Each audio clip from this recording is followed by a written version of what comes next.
Hi everybody, this is LMP Games, and welcome back to episode 24. Getting near the end of our First Impressions series, season 1. So, if you're new to this series, first video you're watching out of it, or you've been following along for a while but don't really know what this is about, this is a series of videos about first impressions of different games. I go through and play about 30 minutes to 2 hours, maybe a little bit more in some cases.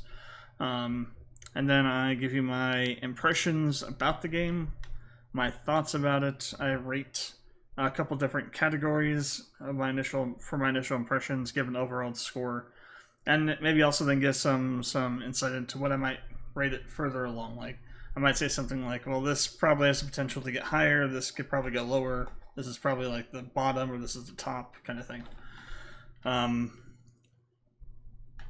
And the objective of this series of First Impressions is to be as objective as possible about the ratings.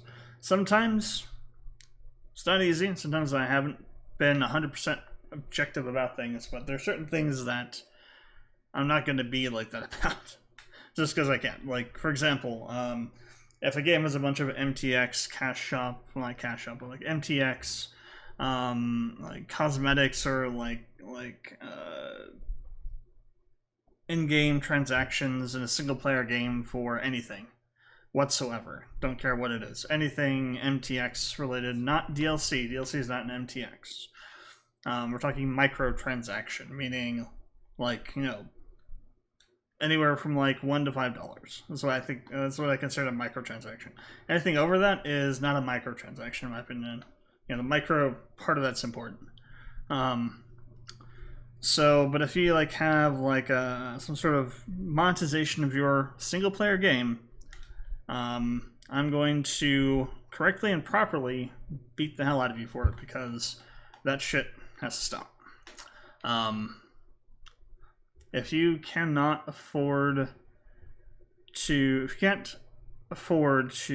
a profit off a game by selling it for $70 and you have to have a battle pass inside of your game, single player game that then has a premium tier to it, one, you suck at, you know, game development budgeting, for one. Two, you're probably trying to make up for losses you're taking somewhere else, Overwatch 2, or something like that, you know. It's a really scummy practice. Needs to stop. I kind of wish that the EU would say that kind of monetization of a single player game is, you know, the same as a loot box. Basically, it needs to be regulated the same as a loot box, because it really is. It's a predatory bullcrap thing. And a multiplayer game, it's skeezy and sleazy, but okay, fine. Gacha games, again, same thing. It's, you know, basically gambling, but I mean, it's, you know, it says what it is on the tin. Gacha game. If you're playing a gacha game and you set there not to be any kind of form of heavily weighted towards the game developer, randomization of getting things out of loot boxes, essentially, then you're not doing things correctly as the player going into that game. But if you're going into a single player game like Diablo 4, and you see, oh, there's a battle pass, and there's a premium tier battle pass in my single player game, run as fast as you can from that game, because it's, you know, they're trying to steal money from you. Otherwise should, you know, because, well, trying to steal money from you, who knows why, because Diablo 4, from what it sounds like, is an okay game, maybe even a good game, so it's going to sell pretty well, so why do you need the extra money? Well, it's because other things that Activision is doing are sucking hard. So they're trying to make up losses elsewhere. But yeah, battle passes in single player games, yeah, that's like going to be negative 3 points off your score automatically for me.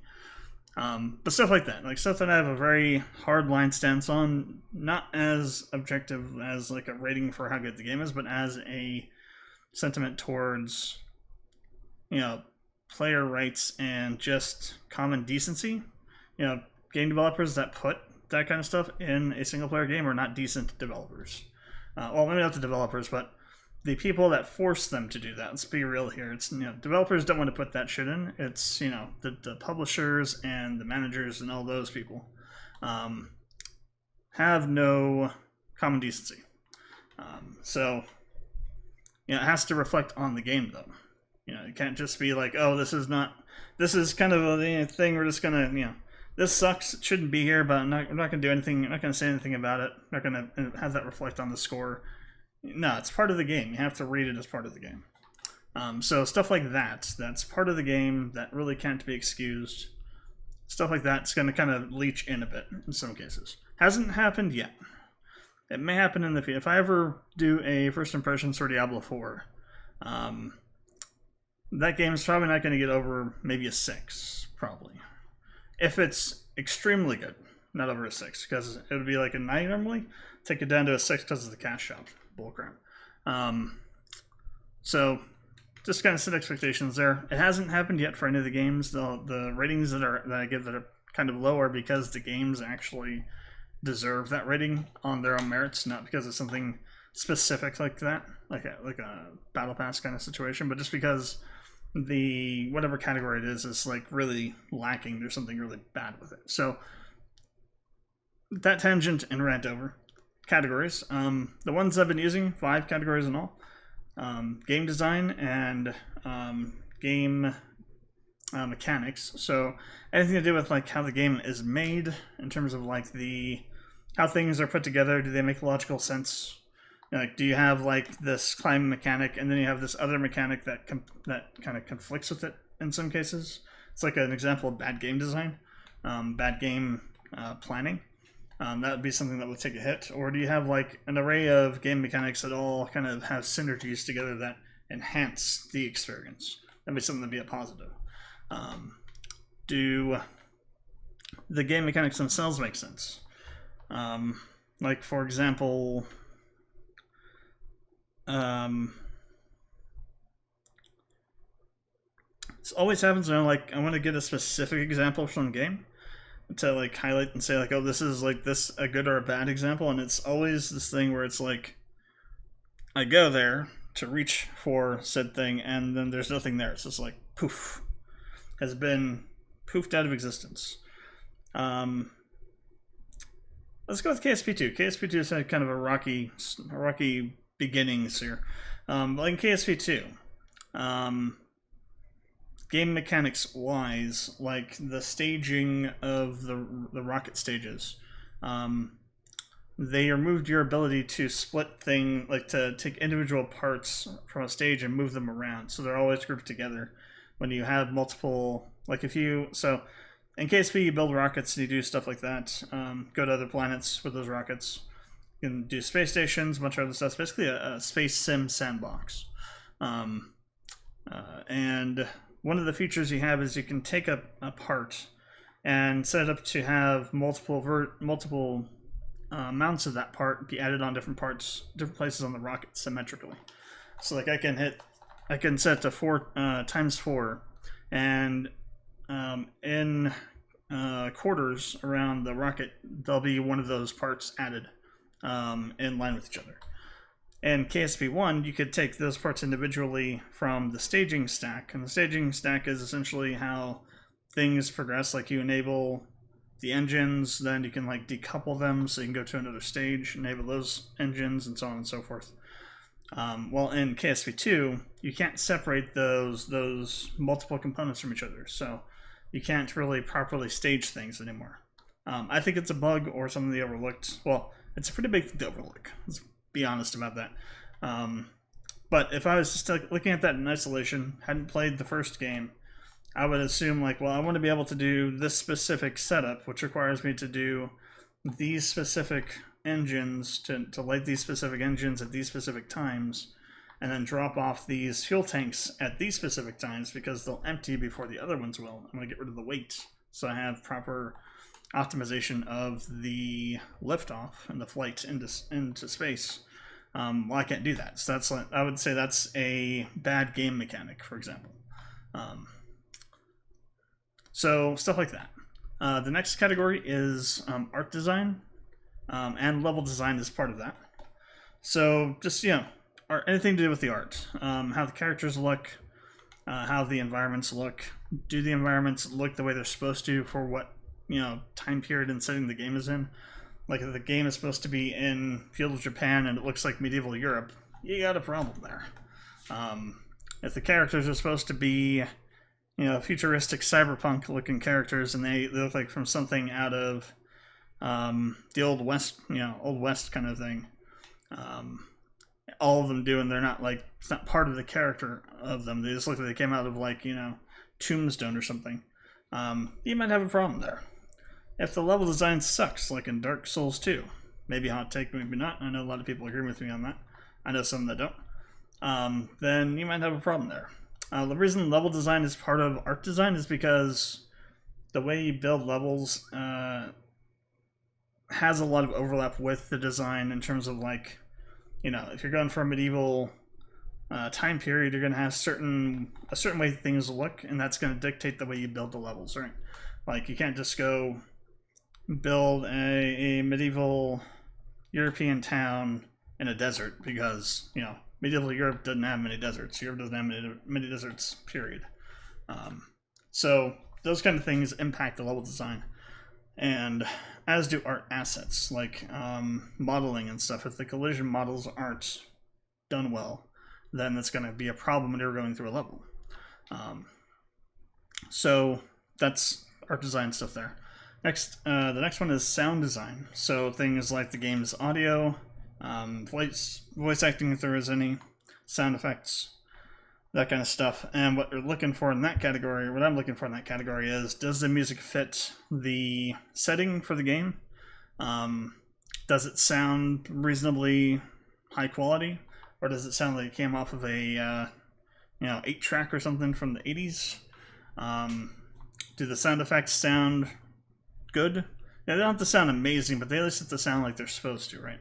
Like if you're shooting a gun and it sounds like you're just, you know, somebody's sitting in the background in a soundstage hitting a plastic can with a hammer, trying to like duplicate the sound of a gun shooting, then yeah, it's not, you know, not ideal. Stuff like that. And then with the voice acting, I'm pretty lenient on the voice acting. I know a lot of people with voice acting, especially when it comes to like anime and stuff, get like hyper anal about it. But as long as, you know, it's not monotone and unless the character is supposed to be that way, has at least some effort displayed in it, I'll give it a reasonable passing score. And that's what all goes into the sound design category. And then we have the story category. So the story category is literally everything to do about the story, the lore for the game, how the story pacing is, where the story hook is placed, how good the hook is. Does the story make sense? Do the story points and plot moments that are in the part of the game that I play, are they made properly, or do they make sense? Are there any plot holes? Do they flow naturally? Does it seem to have a structure to it, or is it just kind of more of like an experimental kind of story structure, or does it like follow a specific thing, like, you know, the most common thing you'd find in like a JRPG or even like a shooter sometimes is like the the hero story archetype, where there are specific points where things happen that always happen in those kinds of stories, you know, like the call to action, the rejection of the call, then the overcoming of the threshold to then start on the journey that the call was for, etc., and that kind of stuff. In some cases, there are games we played in the past that don't have really any story to them, that won't have any, or just don't have it yet. In those cases, I've used just not rated that category, so it's like it's the only category that I have not rated in some cases. Again, this story is one I'm pretty heavy on, like pretty don't give a lot of passes for, because it's something that I think, especially for like JRPGs and RPGs in general, is like a really important aspect of the game is the story. If your story isn't, built appropriately can detract a lot from those kinds of games because they're really story heavy. Whereas something like, Devil May Cry, the story is good to have, but at the same time, really, you're playing a Devil May Cry game for the spectacle moments and the combat, as opposed to for the story. Then the last category is the overall category. So kind of like looking at all the other ratings, and while not having any rating really directly impacting the final score, also taking that into consideration. Like if there's a couple of low scores, like something like 5 or 4, a couple of those, we get some like 7s or 8s or even 9s in some other categories. It's happened before. Making a score that sort of, averages out a little bit, but at the same time isn't constrained by those. Like I've had times where we've had low categories and some ratings in some categories, but then the overall's been higher because other parts of the game kind of make up for those. So those issues weren't quite such huge barriers to a higher overall score that prevent that score from happening. Other times it's been like a really dramatic kind of split between the different categories, and so it's like, well, I can't really rate this higher than this because these categories for this specific type of game are really important and they're rated lower, so can't justify going over a certain amount, right? So that's just kind of how the scoring goes, the rating goes with these. Again, this is the 24th one we've done. We're going to be doing 26. I already know what the games are going to be. The last game we'll be doing is Red Dead Redemption 2. And the next one, crap. I know what the next 2 games are going to be. Oh, wait a minute, I forgot what this one is. Crap, what was, Sniper Elite 5 is going to be, I think. It's either Sniper Elite 5 or one other one that I cannot for the life of me remember what it was going to be. So it'll probably end up being Sniper Elite 5. I wanted to get a couple more shooters in. I hadn't gotten a lot of those in, as opposed to like there's a lot of like Souls and JRPGs in the list so far. So I want to get a couple more different variations of genres in. I want to put an RTS in, but at the same time it would be the only RTS, and I don't think that would be fair because we're going to be looking at the categories and breaking down the ratings per genre. And if there's only one game in a specific genre that we played over these, then that's not really fair to that genre, right? Because we're going to be averaging them and seeing how those games fall. So I think we'll just stick to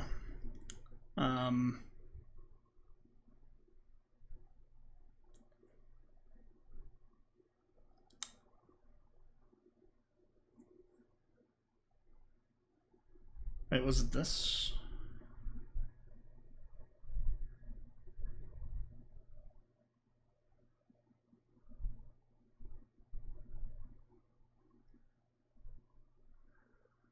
I think it was okay. No, it was Redeemer. That was it. I was like stuck between this one and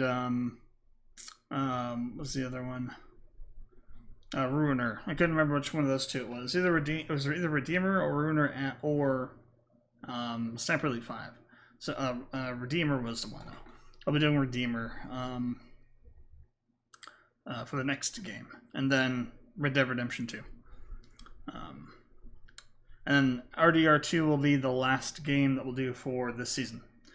So that's kind of, and well, I'm not going to go through the whole list of the ones you've done previously, but some of the ones you've done are Absolov, Kerbal Space Program 2, Chorus, Kingdom Bridge of Spirits, Tiny Tina's Wonderland. We've done, let's see, a couple others, Lone Ruin, and what was another one?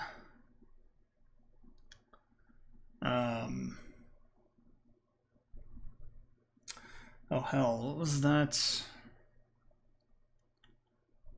Okay, now I gotta go look this up. There's one that I recently did that was really kind of an interesting sleeper one. I didn't think it was gonna be that good and ended up being pretty good. It's not there. No, not there. What is it?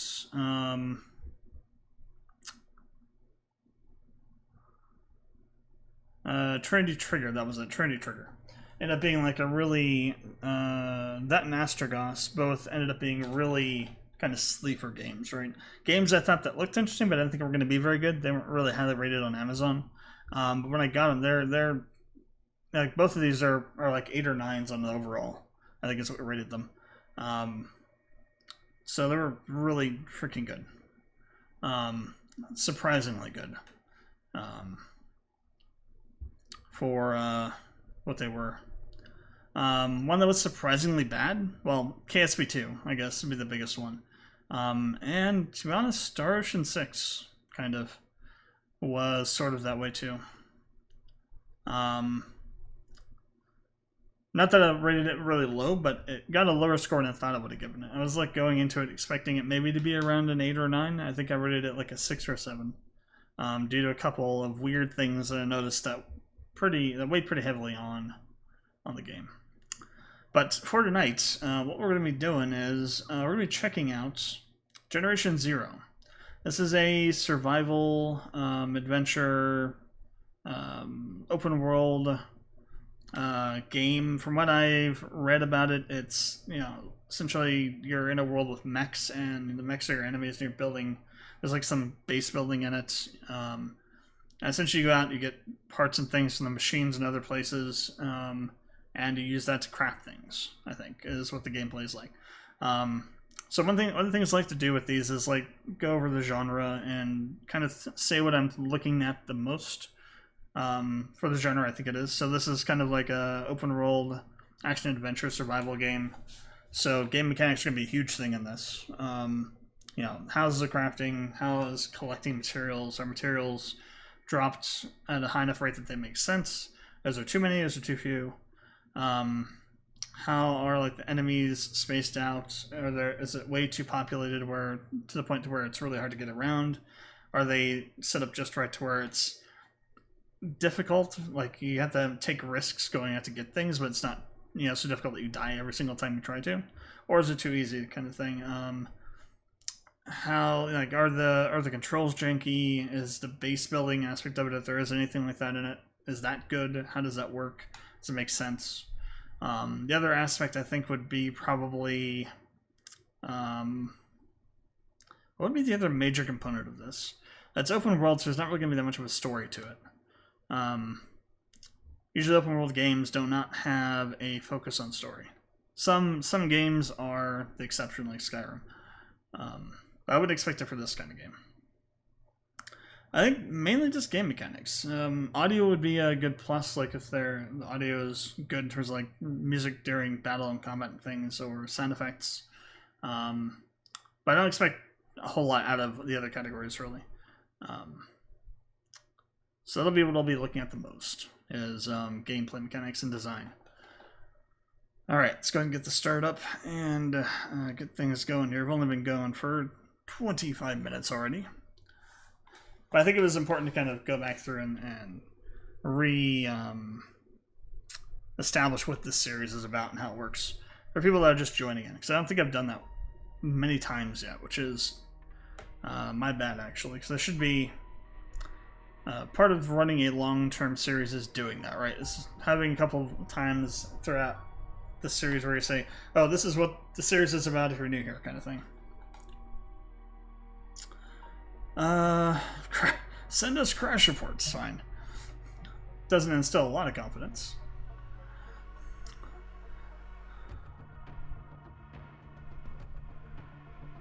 I'll have to create it. Let's see. Rewards and benefits.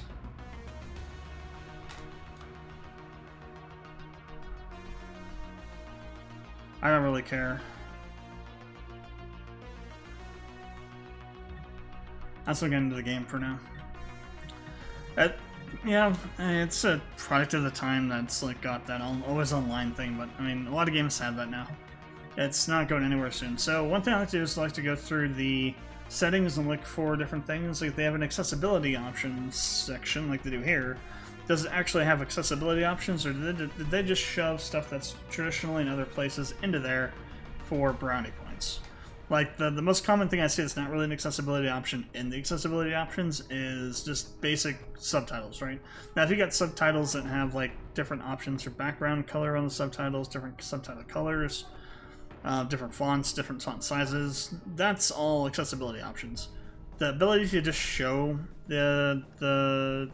just have the subtitles displayed is not an accessibility option, really. That should be underneath the game, or maybe even game or audio category. Where it's been for decades, right? So let's just jump in here and see what we have. Okay, crosshair and subtitle contrast, so that's what I was talking about just now. So they contrasting so they show up better. Okay, so crosshair color, nice. So maybe you can set up for your own, whatever you want to use it for, just whatever color scheme you like, or if you have some kind of color blindness, you can set up the way that you can see it. Text size, nice. Wheel menu, hold or press. I'm just going to put that on toggle. So, yeah, all these are actual accessibility settings. There's nothing in here that is not an accessibility setting. Nice. Good. Props to them. Whenever they have a properly set up one of these, I usually give them a point. So I'll be doing that for this one as well. If they have stuff in here that's not accessibility setting, but there are some accessibility settings that take up half a point. If their accessibility menu is just a bunch of non-accessibility settings shoved into an accessibility menu, take a point off. It's usually how I go with these. So they're going to get an extra point on the overall for this. Cool. Oh, whoop. Turn it back on there. Didn't see what that button was, so I'm going to hit E for OK. Okay, no. Does it just... I guess we just hit back. And it saves. Okay. What else we got here? So game, we got tutorial hints on, field of view. Whoa, it's really low. Let's set that up to 75. Multiplayer tag, name tags, metric, poi icons. Points of interest. Okay, gotcha. Head bobbing. Technically, head bobbing should be, well, that one, I don't know. That could be an accessibility setting. Maybe. Depends on your, how you view that. Toggle stealth indicator, skirmish, difficulty, it's normal, I'm assuming. Automatic difficulty scaling.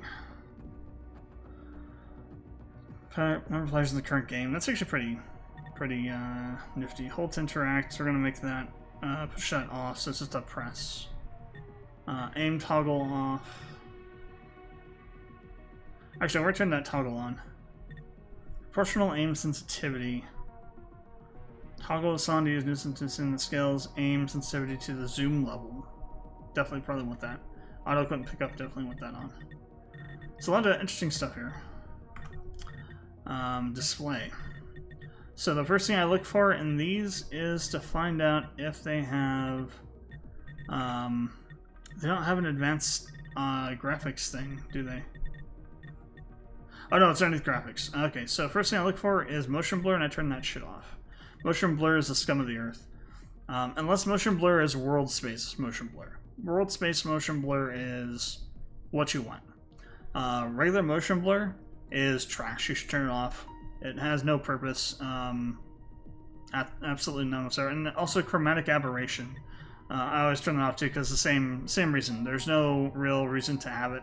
It's a trash setting that for some reason game developers still make. They shouldn't be using motion blur, non-world space motion blur, or chromatic aberration. There's no reason for either of those. I'll leave everything else on the way it is. Actually, I'm gonna turn shadows down. Oh, turn it down high. Okay, we'll take that. Water quality, we'll turn that down a bit. It's because I'm recording at the same time that I'm doing this, so gotta turn down the settings a little bit.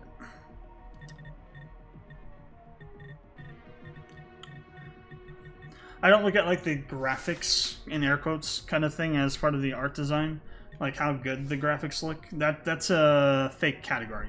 That's something people use just to either pump up a game or to tear it down. It's not really a real category. The quality of the graphics doesn't matter. It's whether or not the graphics match what the game is supposed to be. Now, if a game looks really good in terms of like, If a game is marketed to have really high-end graphics, then I would say, yeah, sure, maybe. Still, it's kind of cringe in this day and age to say, oh, if a game doesn't have 4K 60, it's a trash game. That's like console warrior logic there. And really shouldn't have any place in game rating and reviews. Any serious ones, anyway. So I don't, you know, to me, 30 FPS as long as it's stable is fine, 60 FPS as long as it's stable is fine. If you have unstable anything FPS, then you got performance issues and you're going to notice it. If it's a stable FPS amount, you're not going to notice it. People that say they can see the difference between 60 and 30, unless you're playing like an online FPS game, they're talking out their ass. There is no real difference. In terms of like your ability to play that game. There might be like a rare case where you have some sort of like FPS sensitivity or something like that, but that's like probably not very common. I guess that's a lot of shitposty stuff that people use to crap on games. Alright, I think that's good. Back to display real quick. We'll see how this goes on. We'll see how it goes on 4K. I'll put this into. Does this have borderless? It does. I'll put it into borderless. Dynamic resolution. I'll leave that off. VSync is already going to lock it to 60.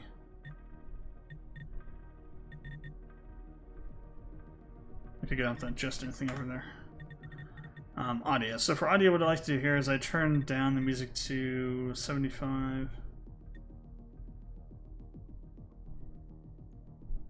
Actually, that's pretty loud even at 50, damn. Let's put sound effects down to 70 then. The voice language is Swedish? What the hell? Why is that set to Swedish by default? Swedish and English are the only spoken voice languages. Okay, interesting. This is weird, it's like set to Swedish by default. I mean, I get maybe the devs are Swedish, but at the same time it should be also a localization kind of thing, right? If you're selling the game to in a predominantly English-speaking area, because you can, you know, determine that based on where it's being sold, it should be set to English by default. But whatever, it's not that big a deal. Just gotta go in there and change it. I'm not gonna ding them for that, it's just kind of a weird option thing there. I'm using keyboard and mouse for this. Everything else, I think we're good with. Okay. Well, let's go ahead and start up and see what we got. Oh, we got some character creation. Okay. Oh boy, so what I like to do in these situations is roll a d6 and we determine the gender of the character. But I need to go get a d6 because I don't have one with me at the moment. So, one moment.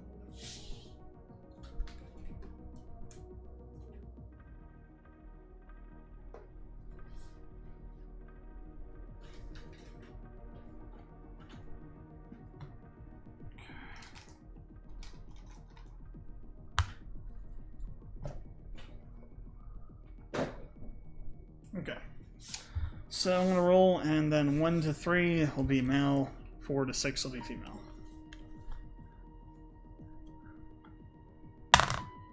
It's 4, so we're going to go with the female character. Alright, stick this over here somewhere. I'll get knocked around. Okay, so what do we got on options here? It seems like it's pretty limited, potentially.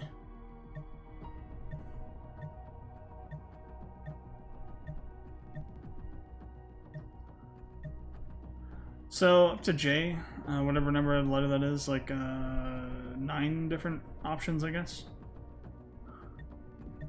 And they can choose different, 2 different skin tones with that. We have different starting outfits. Which is all just, I think, cosmetic. I don't think this has any impact on like stats or anything like that.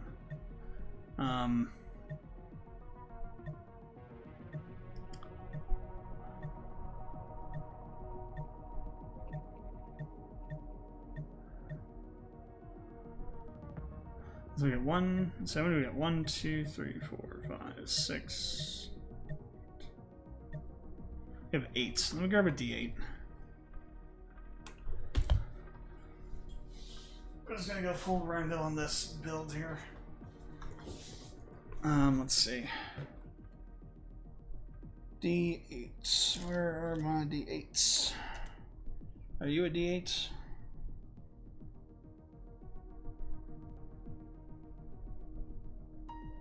Yes, you are. Okay. Now, let me keep this over in case we need some more. Alright, so whatever number it lands on, that's the outfit we're going to be going with. 4, whatever that is. So, 1, 2, 3, 4. Ah, the metalhead. Okay, so we're going with the metalhead. Let's see, style. 2 different styles. Let's grab the D6 again. I'm just gonna go random on everything here. So we have 1 to 3, style 1, 4 to 6, style 2. 1. Critical fail now. So the style. Everything else we're gonna leave on where it's at.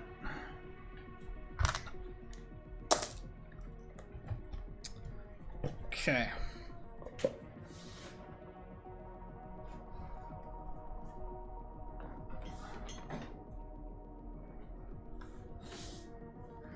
Pray the dice box doesn't fall down from where I put it, because that'll be 30, 40 dice all over the floor, and a hell of a lot of noise too.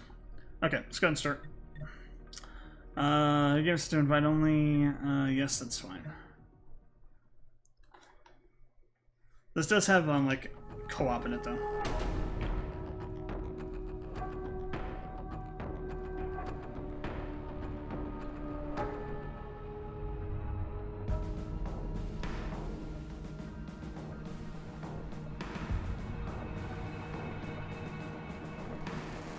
I'm not sure.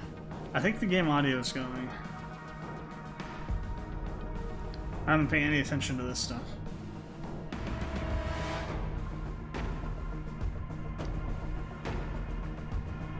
Okay, you know what, really fast, I'm gonna tab out of this. We're gonna restart the thing so I can... Oh yeah, it's definitely going. Okay, it's really loud too. Pull that down. Okay, I didn't have to, it's borderless. Wait, it's borderless, but I still can't mouse out of it.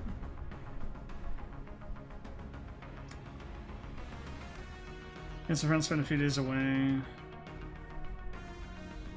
Cut off from the world. Music's pretty good. I'm turning your supposed to hit your boat. Don't know what fired or why.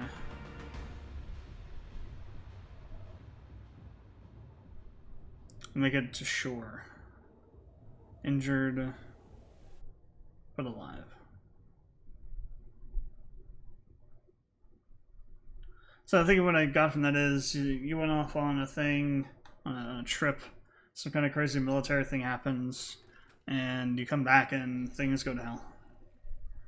Place isn't safe. Maybe you find some help nearby. Read more track. Let's go to Y. Upon arrival back at Ebelholmen, I think. Your group's weekend excursion on an island becomes immediately clear that something is not right. Something destroyed your boat, with you barely making it to shore alive. You're injured and defenseless. Whatever it was, thing attacked your boat seems to have moved on, but the place seems eerily abandoned. Maybe there are people hiding in a nearby house that can tell you a bit more about what's going on. Alright, let's see if we can do something about the mouse sensitivity. Here we go. Usually like 4 to 3 is good for that.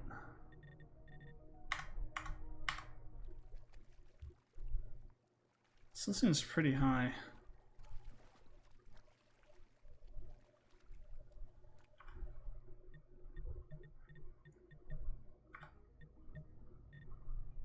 Oh, because we were on the control pad.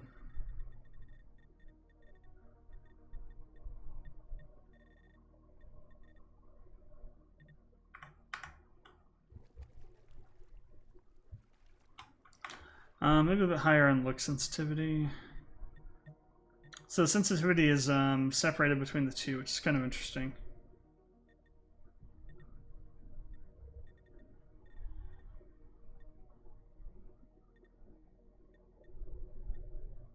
I'll try and keep them 5% apart. Okay, that's decent. Alright, so we got this house over here we're going to look at. So far, things looking okay. Frame rate doesn't seem too bad. So I'm dipping a little bit here and there, but I think it's just because I'm running it at 4K and recording at the same time. I hadn't turned down enough settings. I like that it's very ambient at the moment. There isn't much going on in the audio side of things. Let's see if I can pronounce this. Sacret and Triget. Le Rondonning Gospage? Maybe? I don't know. I think I butchered that.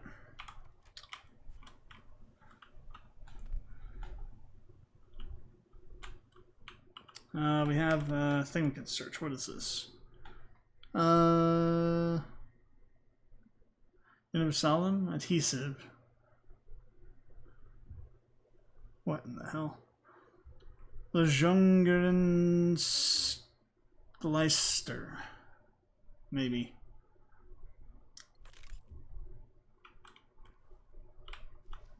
Fishing rods. That was all that was in there. Is that adhesive? Huh?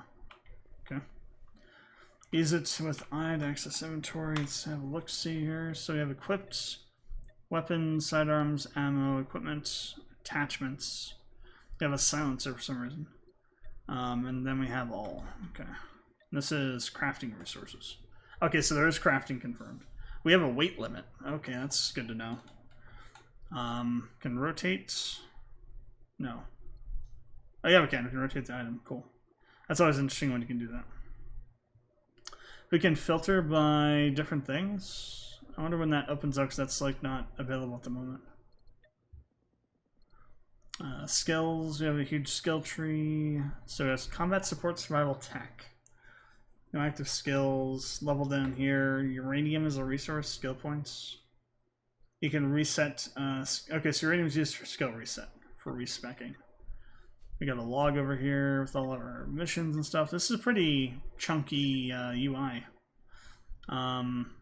Schematics, so building blueprints. So apparels, clothing, experimental, types of ammo. Okay, that's kind of interesting. Equipment, regular ammo, and then DLC stuff. Profiles, our character, stats and everything. Cool. Emotes. Team, which we don't have at the moment. Challenges. Perks and stuff, I guess. Resistance to Survivor Dawn. Assignments. Warboard bunkers. I wonder if this is like co-op stuff. Potentially. Maybe not. This might be, maybe you could say this could potentially be Battle Pass E, but it's not like it's not a traditional Battle Pass, right? It's a time-based assignment to get people to play the game more, to unlock good perks and stuff. Like a Battle Pass is something that has a free tier and a paid tier, and the paid tier has, you know, things that you get more of, like more experience points or something, more currencies, maybe even better gear, cosmetic stuff that would entice people to pay for the Battle Pass for a single player game that should just have that shit in it with like a free way to get it right. So this is not on my shit list. This is reasonable kind of thing.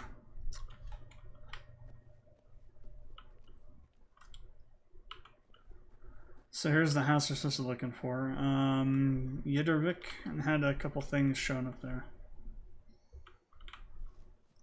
Got some more stuff happening in the audio. What is this? A flashlight.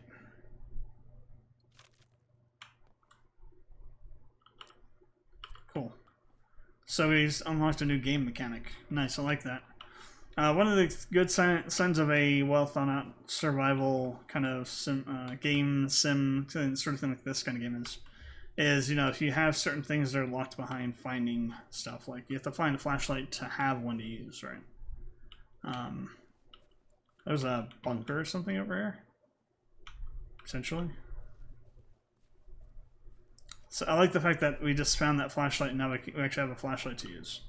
Instead of just giving you a flashlight at the start, though it's entirely, it's entirely valid to do so. But at the same time, it's more immersive to say, "Oh, you found this now."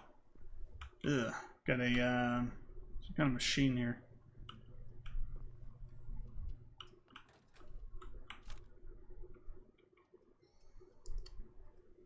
I think there was another flashlight we just picked up. Collectible picked up. Pistol.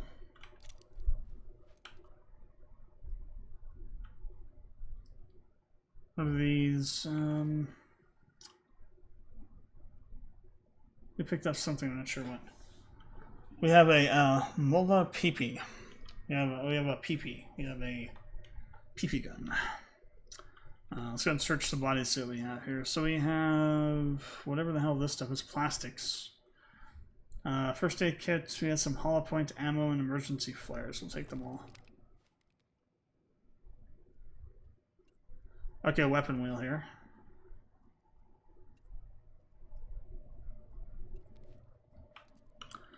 We got 7 bullets.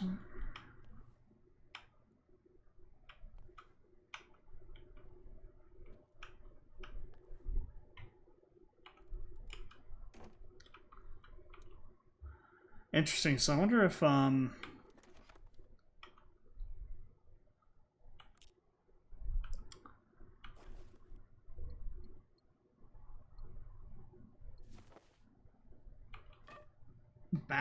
melee weapon.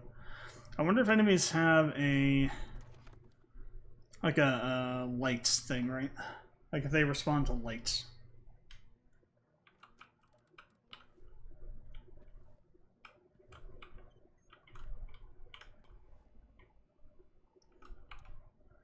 Or if like there's a resource for power in the game or something, you know. No reflections, that's okay. Reflections are, you know, nice to have, but they're not required. They're kind of hard to pull off in games. Anyway, so.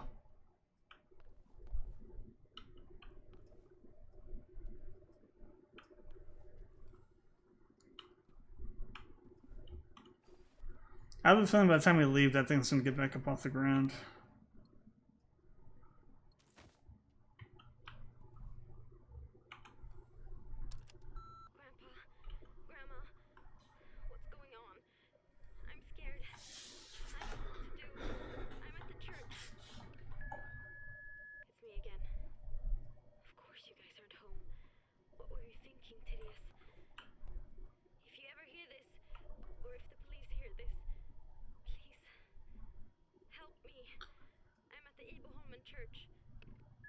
Ibohoman, okay. That's how you pronounce that, I guess.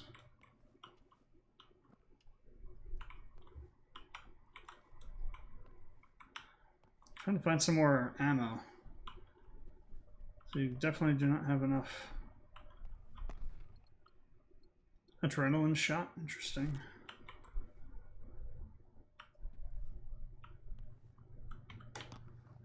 So it's like they started to try and make a break for it and get, you know, packed to leave, and then got attacked.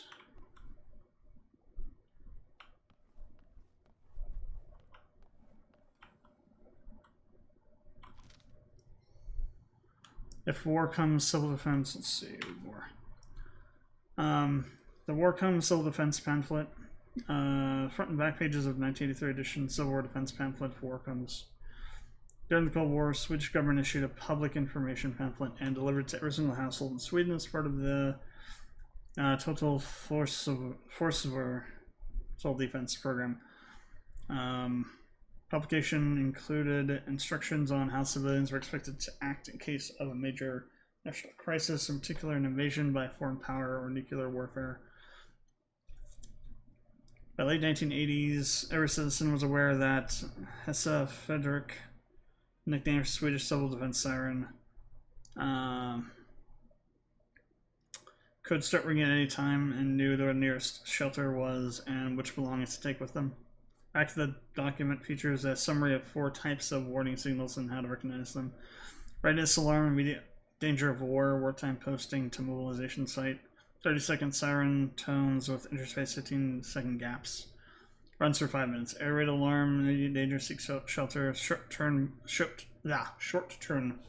tone bursts, goddamn, for a duration of 1 minute.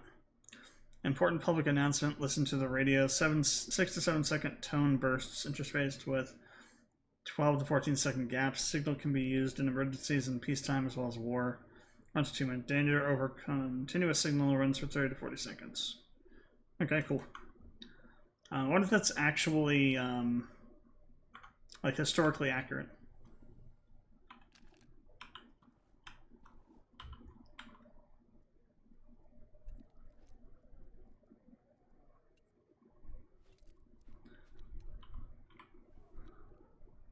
Oh, cool. We actually have.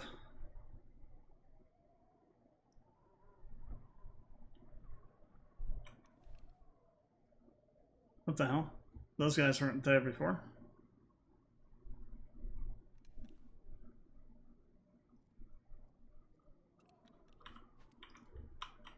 At least I don't think so. I could be wrong. But that's out back, isn't it? Okay, we didn't come from out back, we came from the front, I think.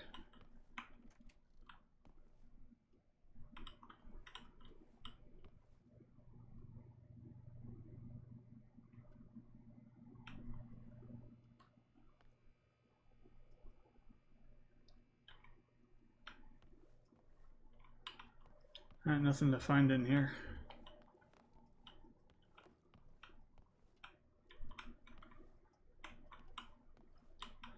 Do we need to go all the way back around the front, or is there a way to go out the back door here? Is there a back door to go out?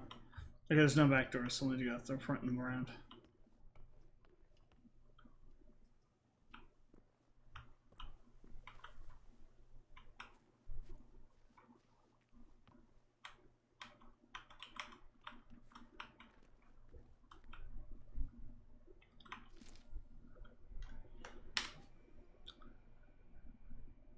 Let's see, handwritten note next to Officer at Yiddervik reads 1989 11 10 missing teenagers Therese Knutson 18 granddaughter Marie Gramberg Daniel Gardfors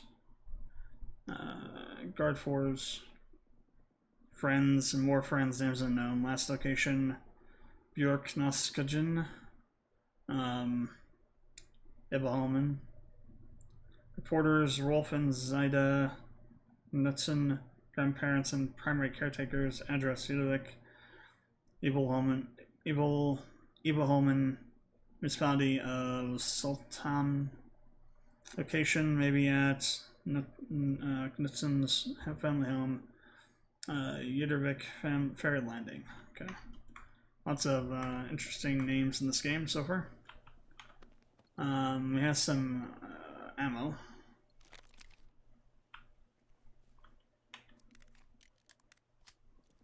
So 8 rounds per clip. Okay.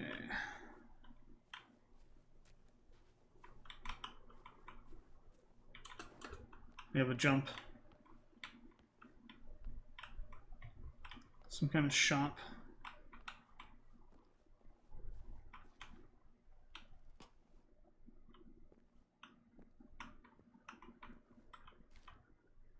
Simple first aid kits.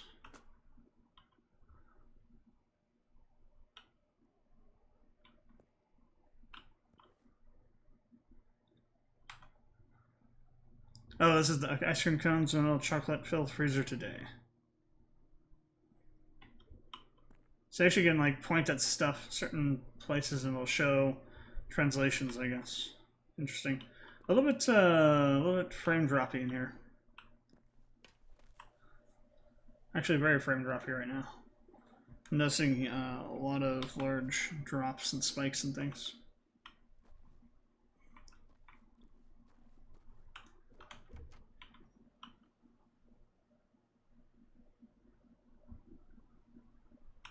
Keep on thinking I hear something moving around out there somewhere.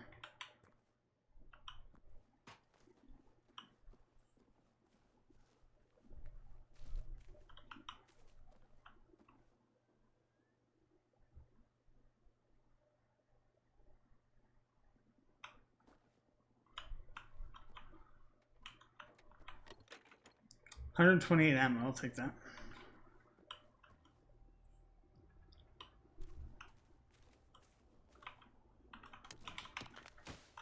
We have crouching.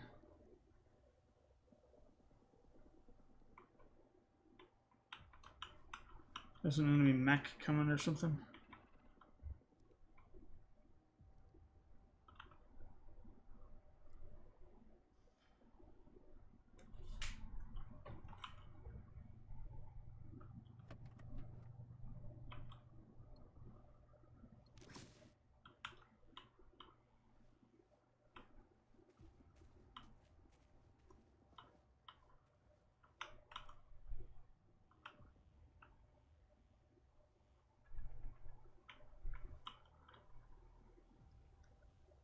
Some kind of doggo.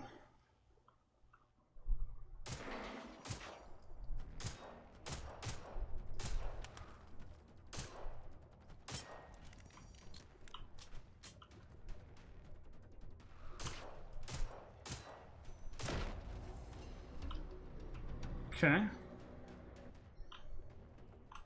of get the idea of this game a little bit there. And it's obviously an easy enemy because it's like the... Oh, we got an actual ammo on that. Easy enemy because... yeah,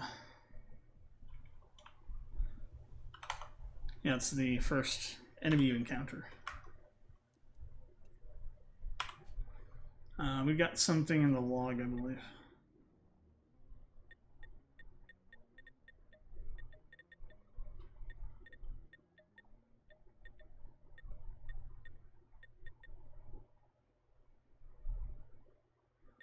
It's a thought we did.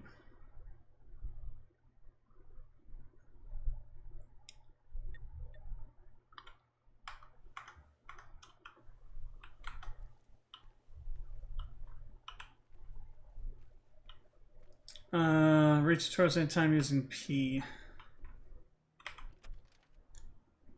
Somebody run that bot over. Ah, did not survive the encounter though. Well, Eric, I need that stuff, so I will take it. Put it in the back. Explosives and some more hollow points. Follow the road and look for the Ippolman Church. Which road though? Do I have a map? I do. Safe house, Uderic. So this is where we're trying to get to, is up here. So we go up the main road. This comes over to here. Let's just kind of search the immediate area over here. See what we can find. It's part of the thing about these games is going off the beaten path a bit. Running into some crazy shit you're not ready for. Getting owned and creating content in the process. I like the atmosphere. It's like really friggin' foggy, so you don't really necessarily know what's really going on. I like that. Makes it seem really creepy, especially when you're like dealing with like forests and stuff.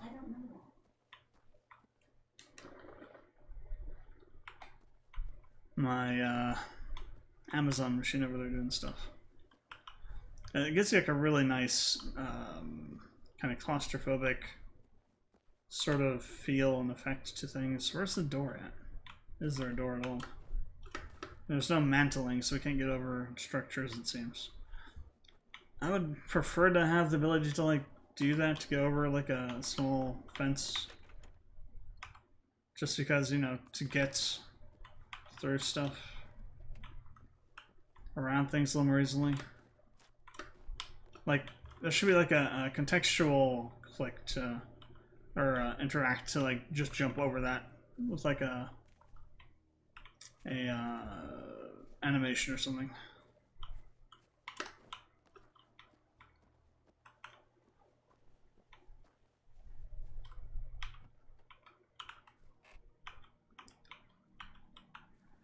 It's kind of bad that too bad we can't drive stuff, right? I would assume you'd be able to at least crack some kind of vehicle, or at least, you know, get access to some kind of vehicle eventually, but it'd be kind of cool if you could just, like, you know... Oh, I'm actually looking at the footage I'm recording right now, and it is really frame-droppy. Let me see what we can do about cleaning this up a bit. Like, for me, it's fine, but for you guys, you've been sitting at about 10 frames dropped on average. It's running at, like, 52, 53. Let me drop a few things down. Let's turn down tessellation. And we'll turn down screen space or fly. Let's leave that on. We'll turn down scene complexity a bit.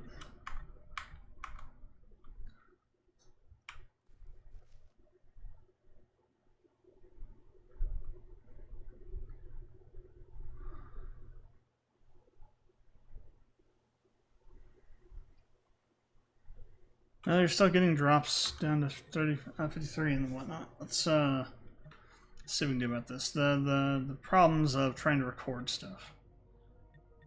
I'm gonna leave text resolution up. Let's turn. I wonder what this will do.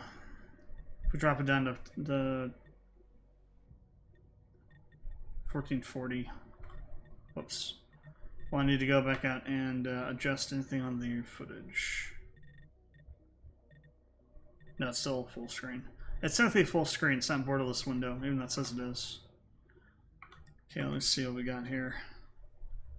That like gave us 1 FPS. Interesting. That should have given us a lot more. So this game might have some potential, well, the problem is I'm recording and, you know, playing this game at the same time, so. The performance issues are not going to be equal between me and somebody else just playing the game, right? Now, if you're streaming the game or recording the game as you're playing it, you're going to run the same kind of problems that I am. Let me turn shadows down. No, I don't want to turn that off of there. Let's turn off... I'd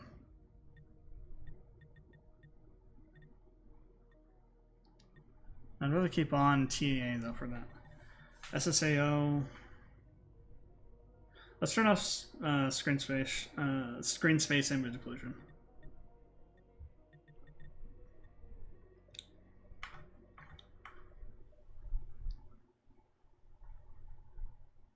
Okay, we're up to, well, it kind of helps a little bit, but not a whole lot.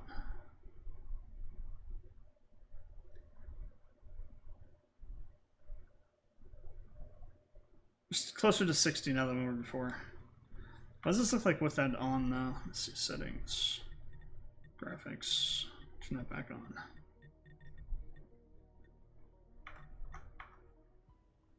Yeah, it's noticeable difference on the foliage and stuff, right? Well, high quality in that. But then we lose 4 frames basically. Anything else we can drop down aside from that? Like if I drop down shadows to medium.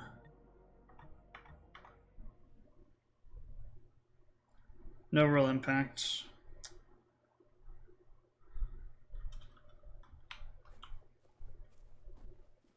Still pretty jittery for you guys on the video.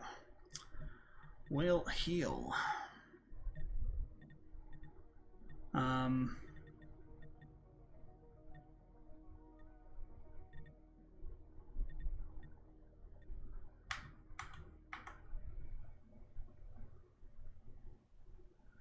Even turning all that stuff down hasn't changed anything?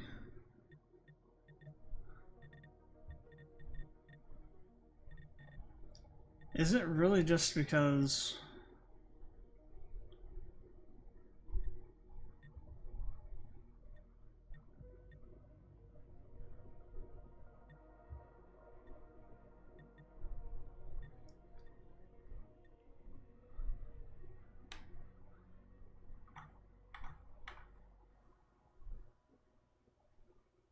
That didn't really have any much of an impact either. God damn, is it really just... It's insane that's like this one setting, right? Like all the rest of this is fine to be on like high and stuff, but then we get to screen space stuff, and it's like, oh, we can't have that on.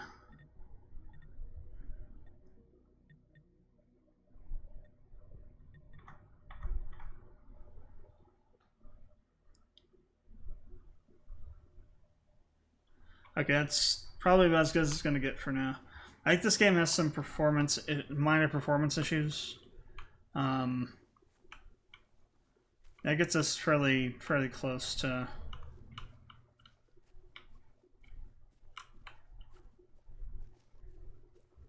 Oh, that's kind of weird. Look at this. There's not really... I guess there's water over here, but most of it's covered up, right? We get back here, the ground debris gets called out. Yeah, by level of detail. So we can see this water over here, but we can't see it up closer. Interesting. The game still looks good enough. And you saw what it looked like earlier, so you kind of get an idea of what it looks like when you got all the settings turned up.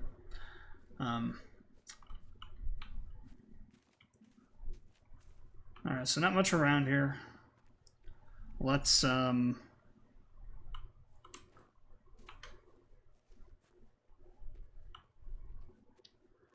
continue up the road here and see what we can find.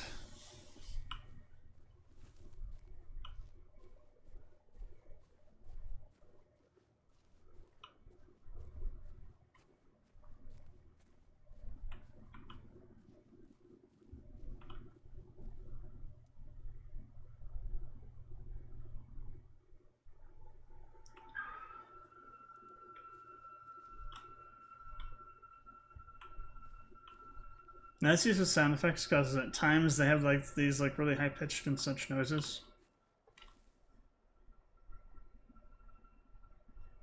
Yeah, man, that's my computer. Don't know if you can hear that. Let me move my iPad so I'm blocking some of the air intake. I think it's my GPU fan. Worn up.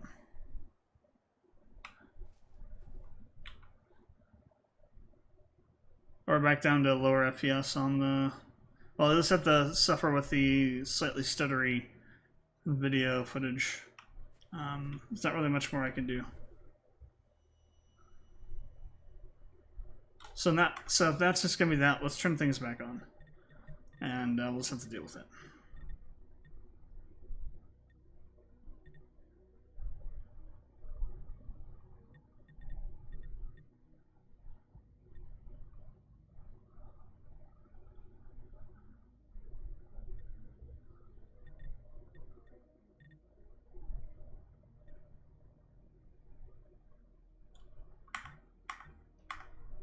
Yeah, it's no worse than what it was earlier.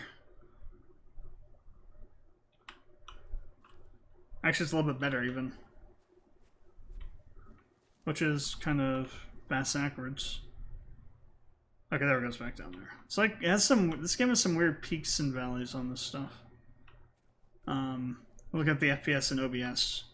I like flipping between 59 and 52. In between those two ranges. It's pretty stable 60 for me, just looking at it and playing it.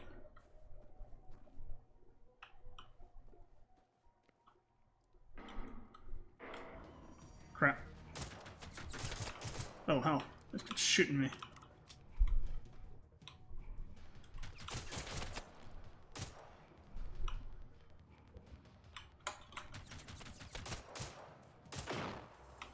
Damn. Okay, I need to heal.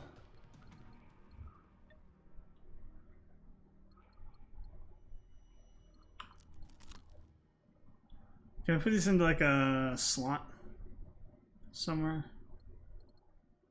It says clear slots. Oh, it's on 2.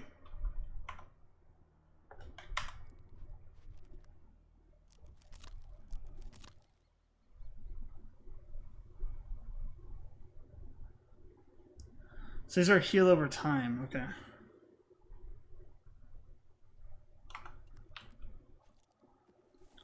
So these guys can shoot back at you. Oh, we got a first aid kit on that guy. Okay.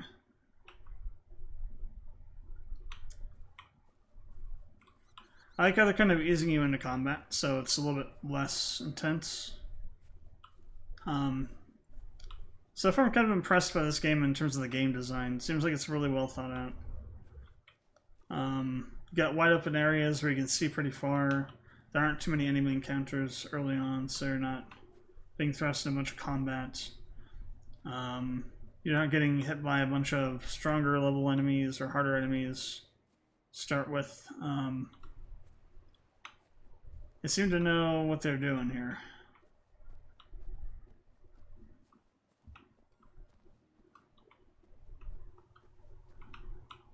Can we get into any of these buildings? I'm going to assume no.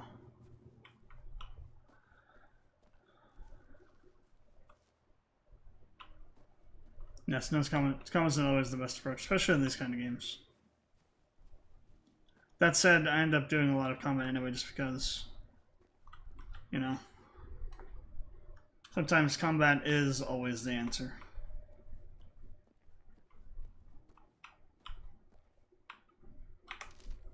What we got? Letter with the hunter's address.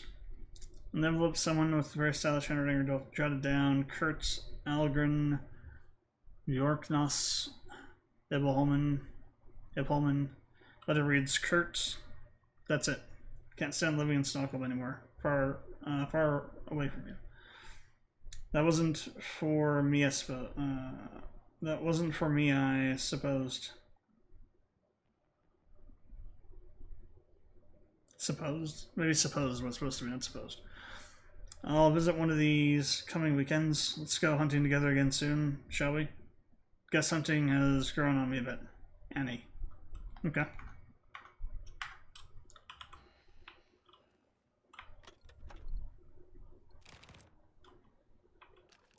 Or binoculars.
Repair kit, adhesive, and some more first aid.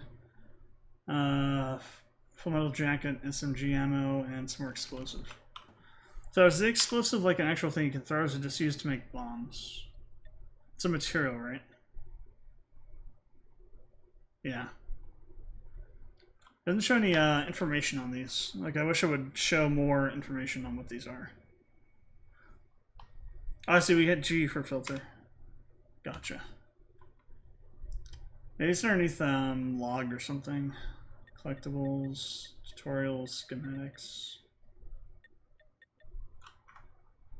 Maybe not.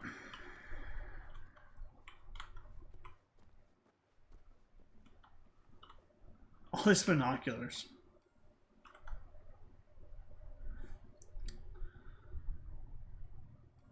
Seven. Hunter's house called Yorknos.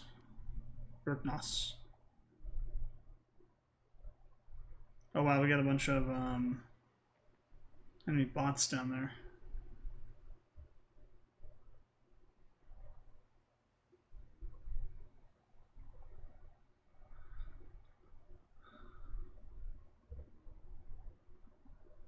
I wonder if you could use that to distract them. You know, play music or something. I don't see any other bots. Doesn't mean they aren't around though. They might be inside.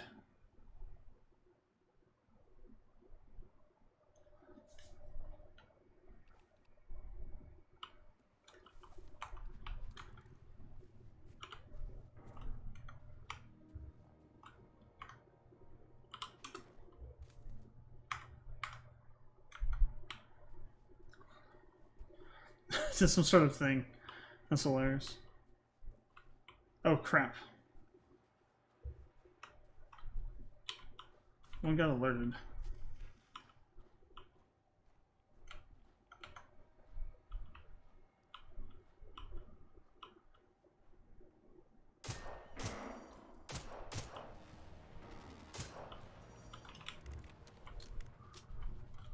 Okay, I have no clue where it's at. It's not good when it's a hill like this.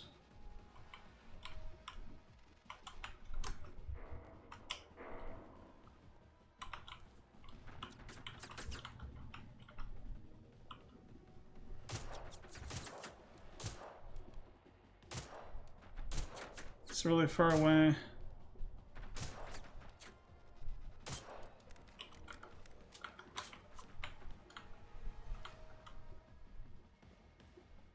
Yeah, I don't think the AI is smart enough to send one around.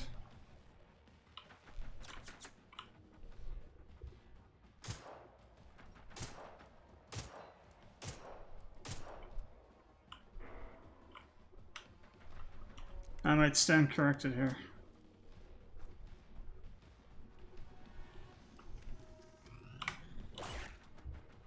Oh hell.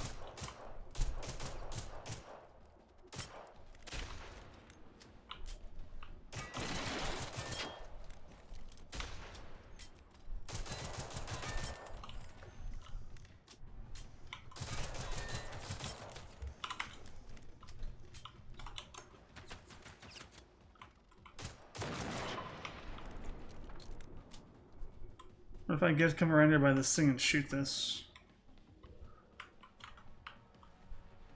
What an explosion would that be? Is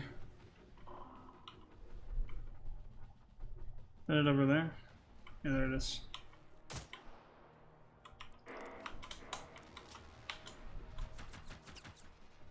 Come on. Come around the corner.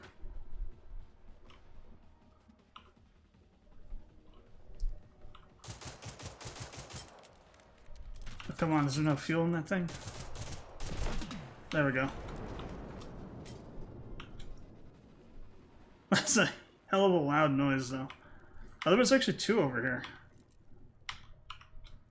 We got them both. So there's a lot over here. What the hell? I hear another one, maybe.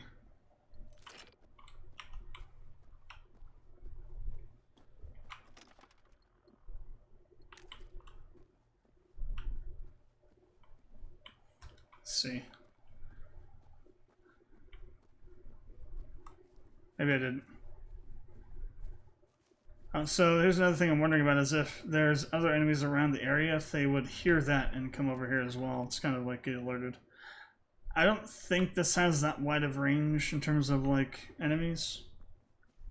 It'd be cool if it did, but that kind of scale for an open world game is hard to do. It'd be very hard to do mechanically.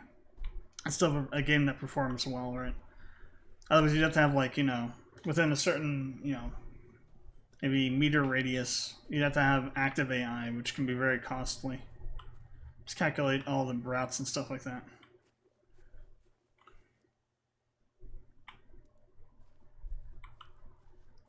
See, the game said, don't even think about doing combat because you won't survive? Bullcrap. You gotta use what you're given. If that happens to be a ginormous fuel storage tank, blow that crap up. I did not realize there was another like 2 or 3 of them back in there though.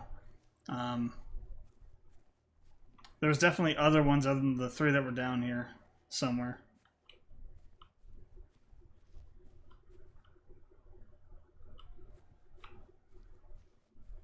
Watch anything you come over to here, it's gonna have an option to turn this on. That's just to take. I'll take it. I'm assuming that you can break stuff down for materials, so I'm taking these with me for electronics.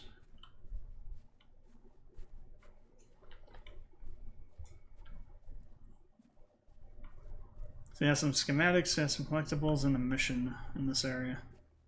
I like the fact that the game tells you what's in the area to find. It's a nice, touch, nice additional touch. Gives you an idea of what you can expect to find. We got plenty of space still in the inventory, damn. Now we're getting close to full. Hell no, we're not even halfway. Not even a quarter of the way.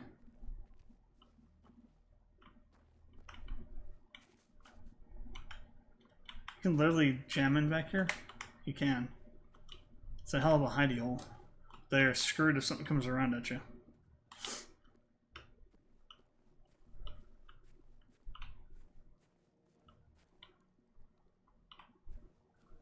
I bet those other bots are over on this side. So it seems like in the general area, the AI is linked together somewhat. Oh, we got a vehicle station. Vehicle's gonna spawn at a vehicle station. Can make a bike. Yeah, maybe not.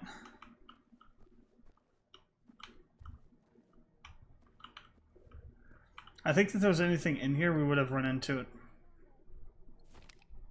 Oh yeah, there's that Therese. Taking your...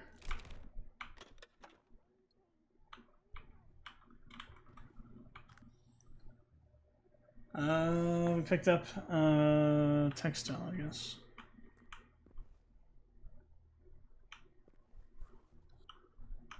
Oh no, it was a collectible. Okay, we picked up the collectible.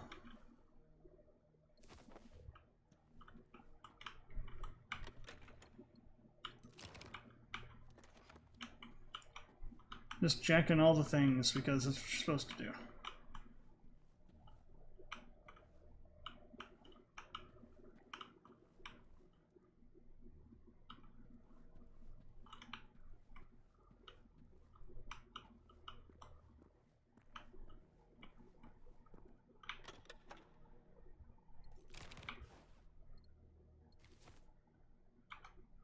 Oh, we got storage. Okay.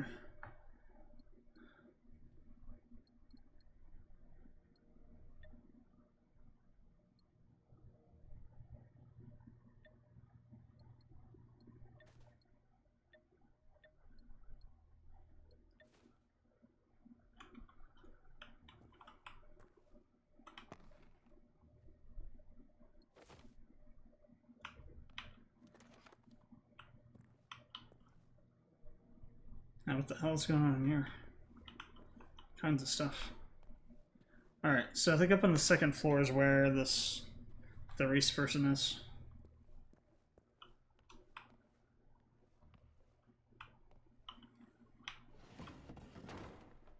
Oh, you're real. I didn't imagine things.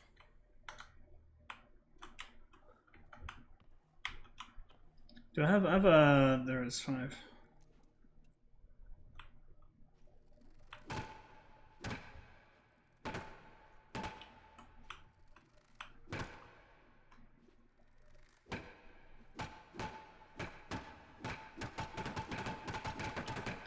Maybe that doesn't work.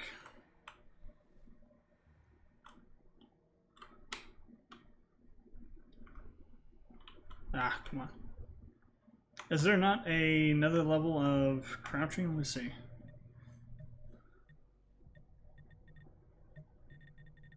Oh, prone is Z. Okay, so it's not a double. Okay, it's not a double tap on control.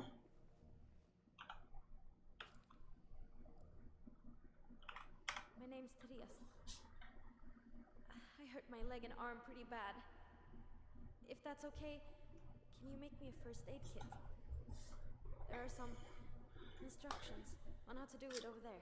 Crafting. Here, you can have this walkie-talkie. We should make sure not to lose contact, right?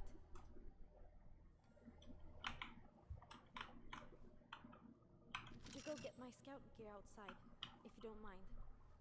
It's next to Miss Bikey. I have all you need to make a first aid kit. I can't go back out myself. I had to just drop all my stuff. I was too slow and I was in so much pain. Alright, crafting. So you make hollow points, gasoline, simple repair kit, simple first aid kit, adhesive, and textiles.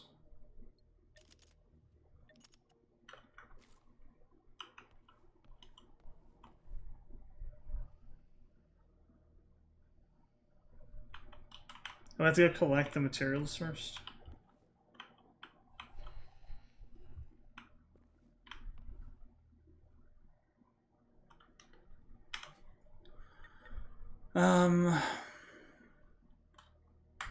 Okay.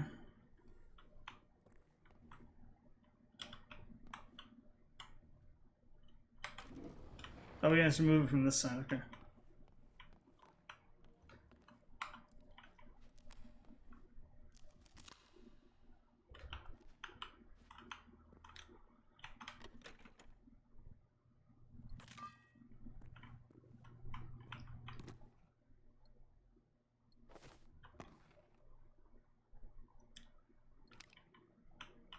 I thought I picked up everything, but I guess I didn't.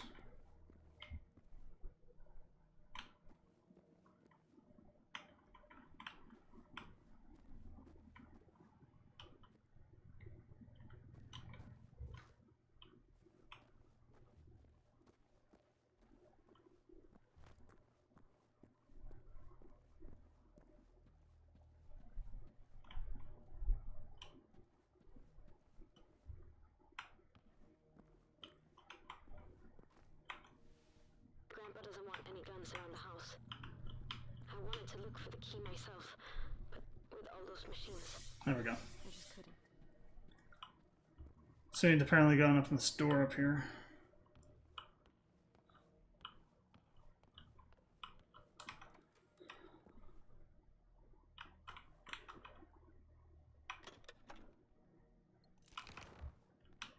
Find old baton.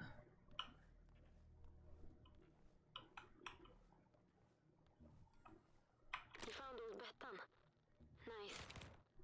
It's rusty, but Grandpa went hunting recently, so it should still do the job. A shotgun? Guns, not my thing. Pump action shotgun, yeah. We'll assign it to 6.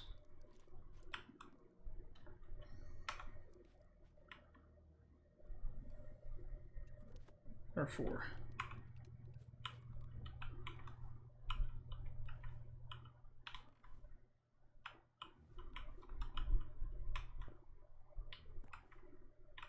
Very clock tower vibe-ish up here. Pretty good vantage point to look for things. Wait, are those? No, it can't be.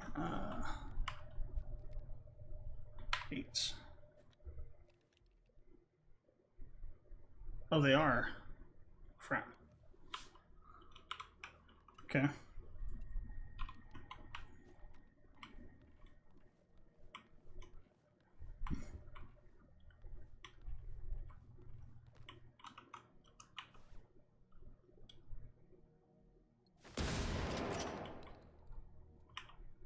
Okay.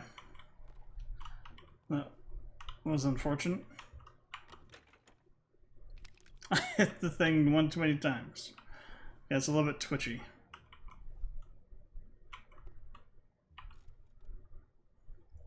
I mean, I've already made one though, but I guess I didn't have...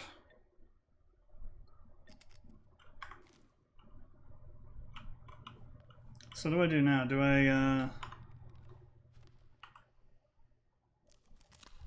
How do I give that to you?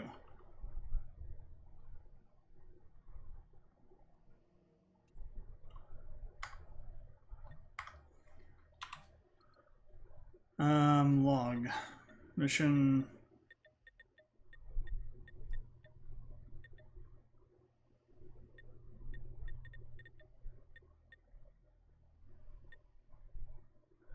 First aid kit.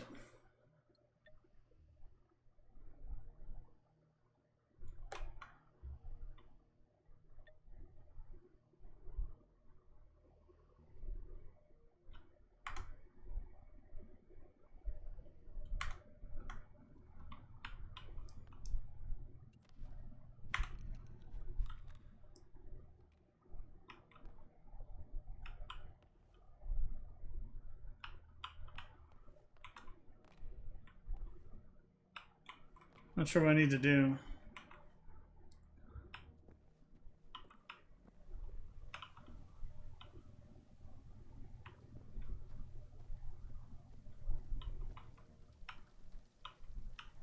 I already picked up all the stuff.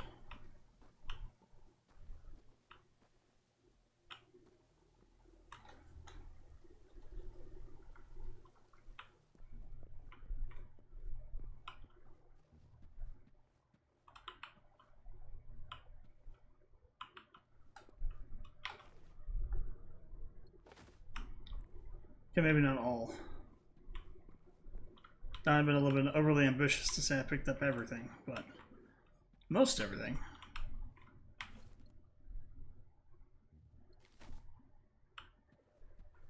Now, where'd that come from? Must have missed that.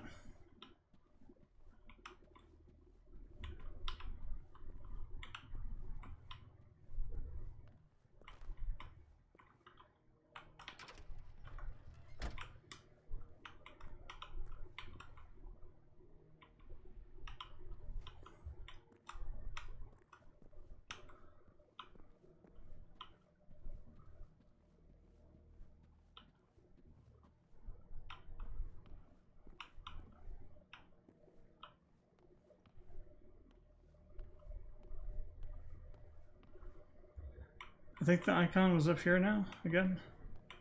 Maybe. I don't know. We're missing something from somewhere. Apparently.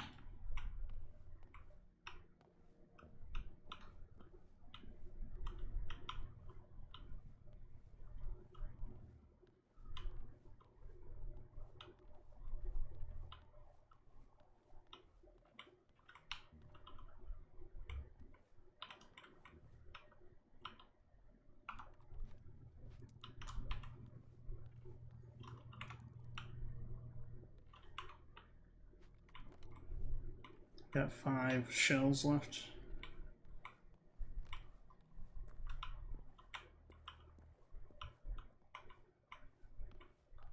I don't know what I'm supposed to be finding.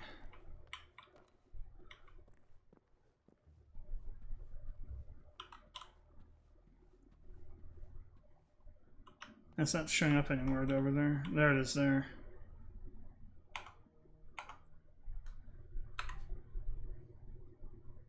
This is where the main mission is. Doesn't necessarily mean there's anything here to do. Or it's not saying where the thing to do is. So there's still something in here we haven't picked up yet.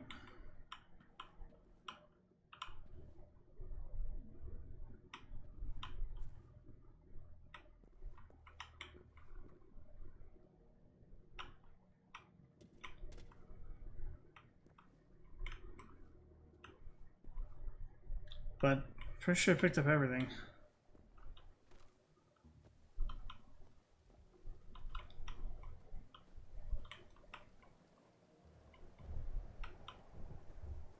Nice wind effects.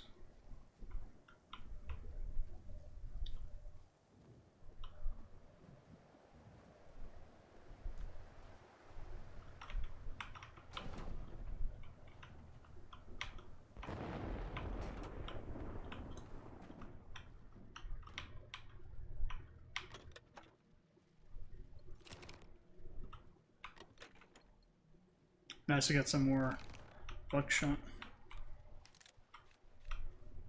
6 shells for load, okay. Ah, here we go. This is not near the bike place. Oh, I see there's a bike over here.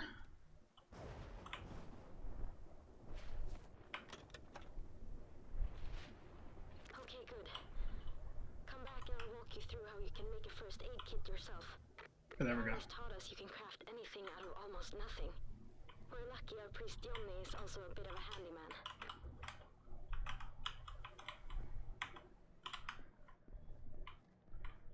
Gonna close that door just in case.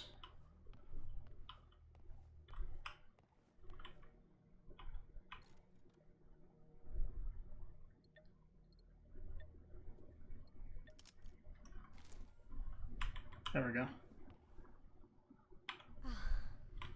This helps a lot. Finally. I feel a bit better already. Thanks. I appreciate it. Look, my grandparents have gone missing. They weren't home when those things... Can you help me find them? Alright, so now we are moving on. Only has one main road anyway, so if we want to get help, we need to go We west. gained a level. There's a clear cut nearby. We can start there.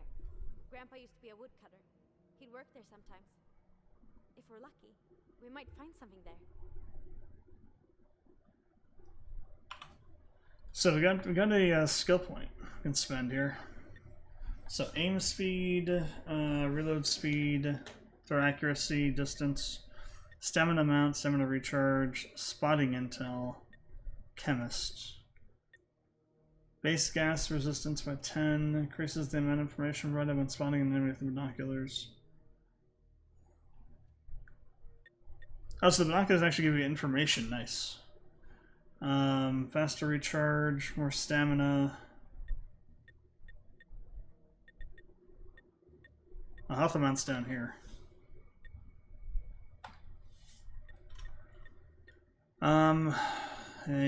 Reload speed.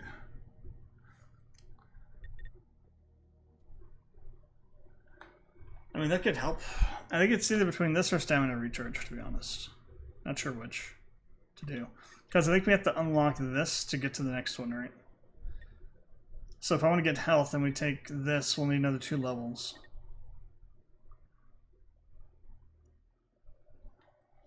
Alright, let's do stamina recharge.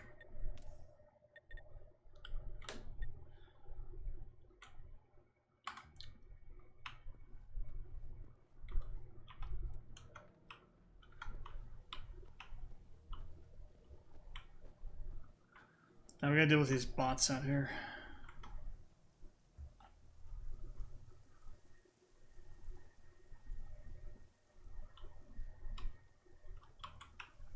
How close can I get?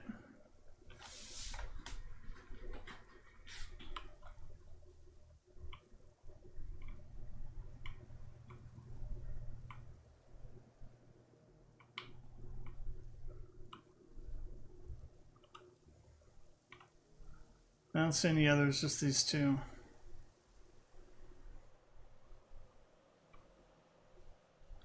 I have to assume also the range of the shotgun's a little bit low.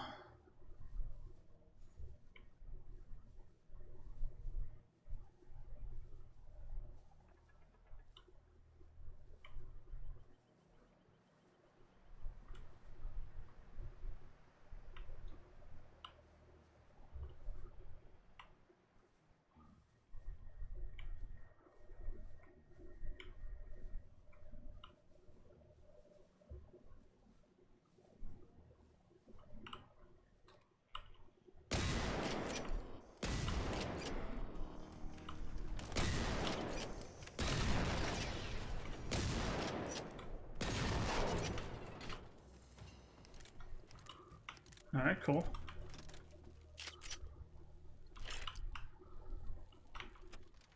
Granted, the shotgun is loud as hell, so it's a drawback of it.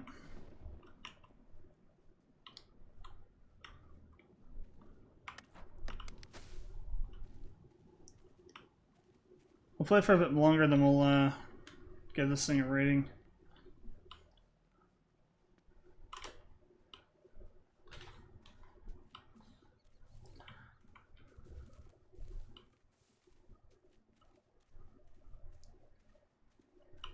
Yeah, the footage will be the footage. Not much I can do about it.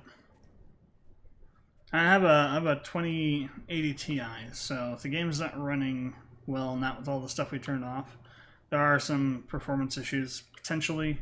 The thing is that it doesn't look bad for me. It's just OBS, so it might be an OBS thing.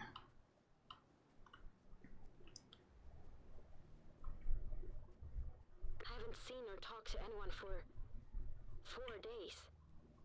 Yeah, since Friday. Do you know where everyone is? Those machines, they just showed up out of nowhere. This is weird looking. Is this like iced over or something? This is like really weird texture stuff over here. I think it's supposed to be like a pond or something, you know, water, puddled up water. It just looks bloody weird though.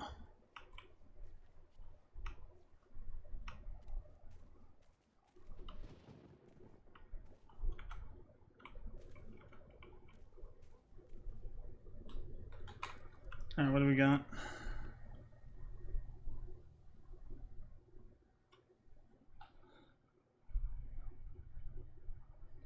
We got a small dude down there. We got a doggo one.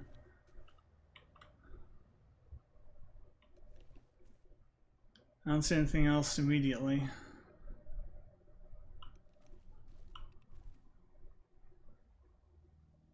So it could be others.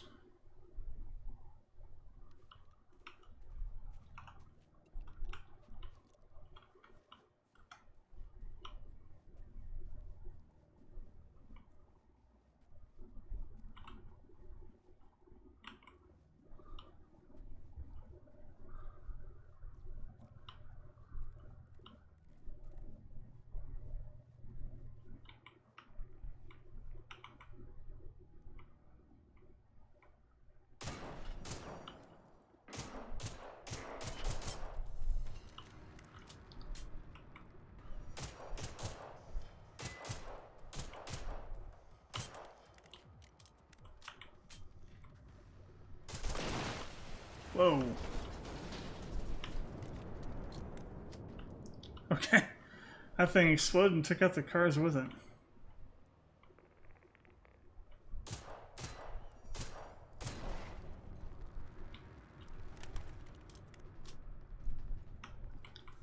Again, I'd be really interested to know the range of audio. Like when something blows the hell up. Oh, I can actually still take this stuff out of these cars, ow, on fire. Even after they've blown up. That's kind of busted there. It should destroy what's in these, so you can't get it anymore, kind of like as a consequence. I kind of don't like that. To be honest, like those materials should have been destroyed in the explosions.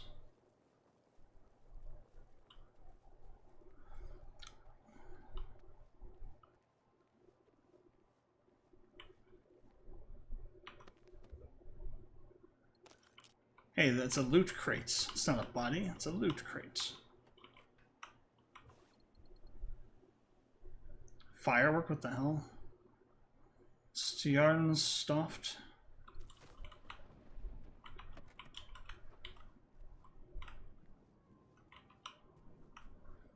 Boombox going or something over here.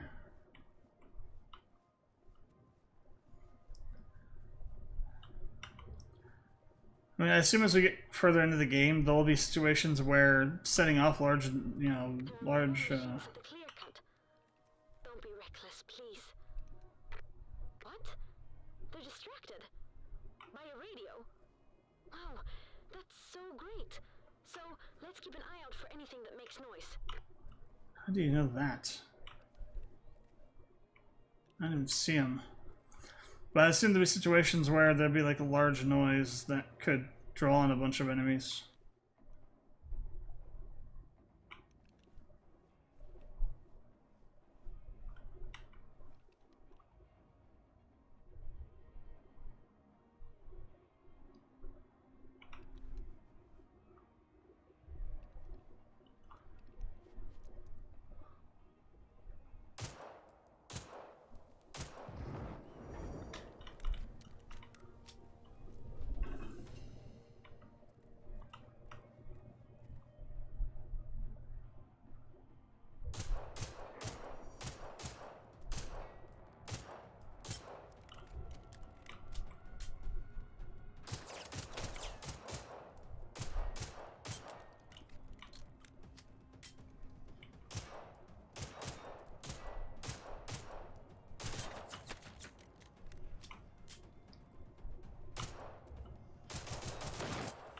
There we go.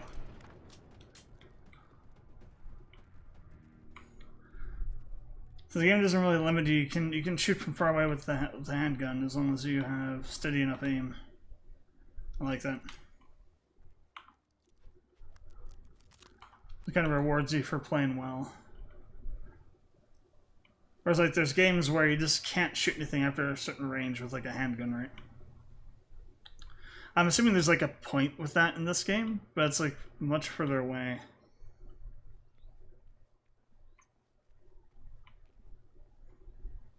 Then you would find like in a COD or something like that.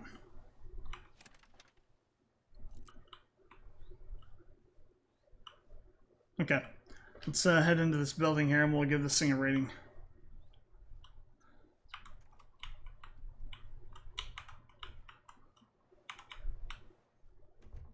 Alright. So, Generation 0.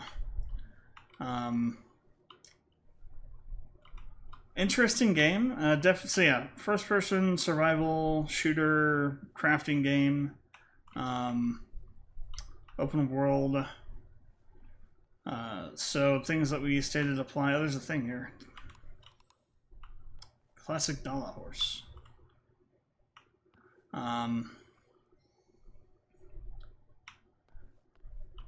So gameplay and design. So let's start from like the very beginning. I liked how they started off the game, like where they ease you into more and more kind of advanced situations. Like you start off with just running into, you know, well, first you run into like a downed bot, so you kind of get an idea of what the enemy kind of looks like, and then you run into one of the dog robots, I like to call them. Pretty easy to take out. That's the only enemy in the general area, right?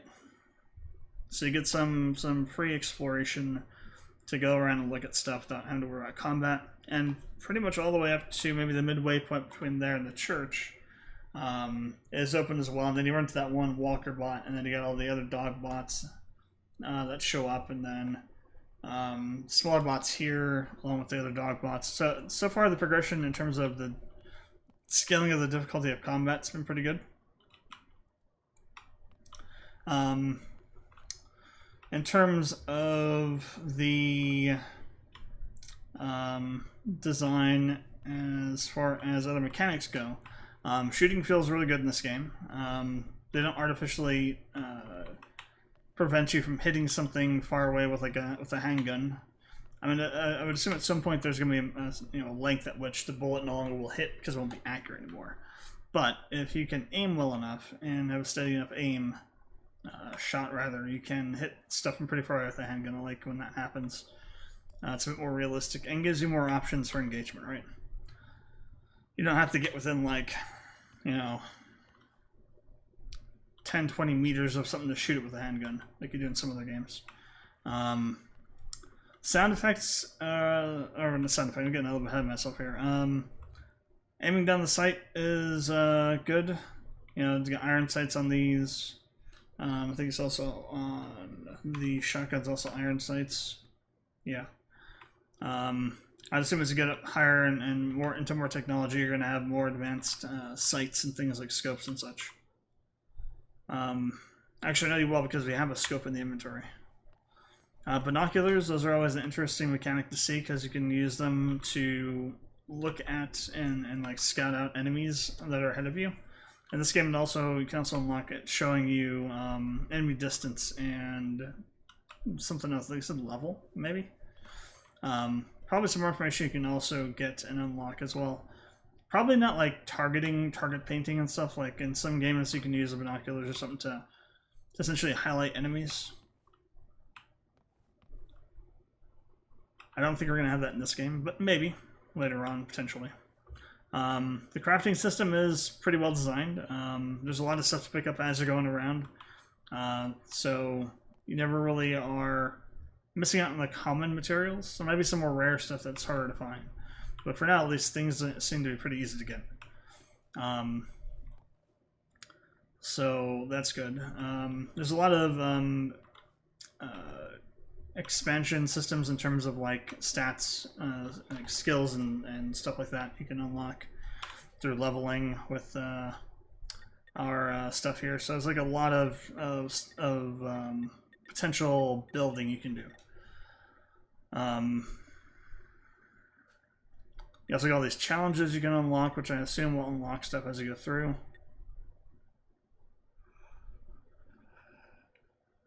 Not sure what prestige points are used for, but eventually they'll probably get unlocked and show you what they're for. So you got a lot of variability potential on your character build with that stuff, because I'm pretty sure you're not going to be able to unlock everything, right? There probably have certain builds you'll have to make by respecking and stuff like that. So that's pretty cool.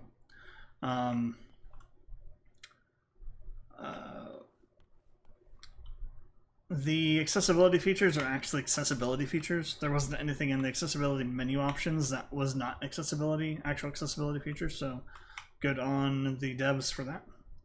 None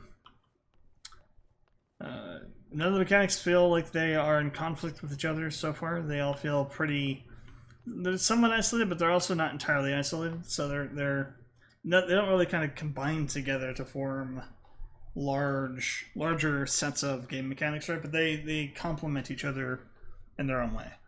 Like for example, with the gun here, the shotgun, it's very noisy. So if you're trying to sneak around and kill an enemy without being detected by other enemies, not probably going to happen with this gun. So you'll be shooting off audio, sound all over the place with this thing. So what I would be expecting is that you'd attract enemies from other locations using this.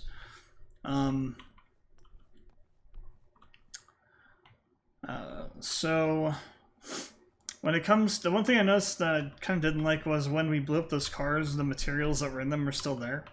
Those should have been destroyed. So if you that should be like a consequence of you blowing up those cars, is that the materials and stuff in them can no longer be gotten, right? Because I killed that guy too close to that car and the car exploded. I should have lost access to picking up the stuff that was in those cars. I'm not going to mark off for that, but that's just something that I noticed that detracted from the experience of it. Because there should have been a penalty for doing that. Outside of just generating all the noise, right? What else we got game mechanic wise? That's pretty much it, I think. So rating. I'm gonna give game mechanics and design on this game a 8 out of 10. Seems pretty well thought out. The gameplay mechanics don't step on each other's toes. They also don't really work together to form a larger cohesive whole. But at the same time, there are enough interactions with the other systems and between the other systems to make the gameplay experience a bit more rich because of it. Like, again, using the loudness of the weapons to maybe attract other enemies based on what you're doing, kind of thing. Or like if you accidentally blow up something, it's going to be a very large sound footprint that could attract more enemies.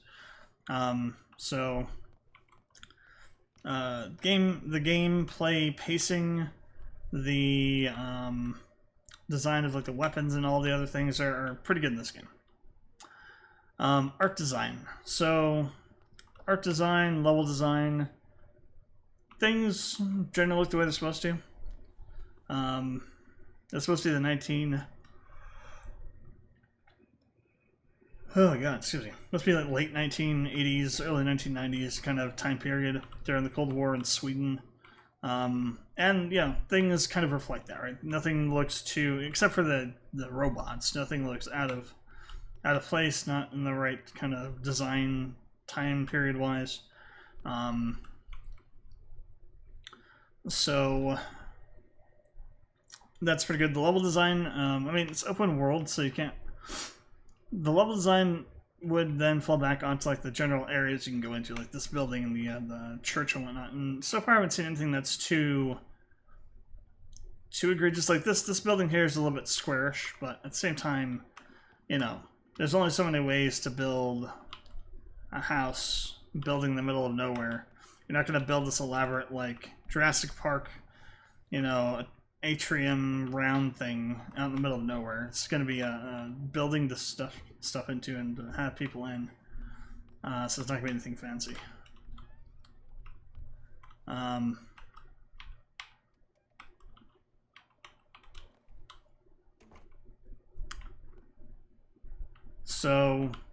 So far, the level design has been okay, passable. Again, open world's always going to have some inherent jank to the way that the areas are designed, and some inherent badness because it's open world. That's just what it is. You'll never get away from that because one, open world is extremely hard to do. Two,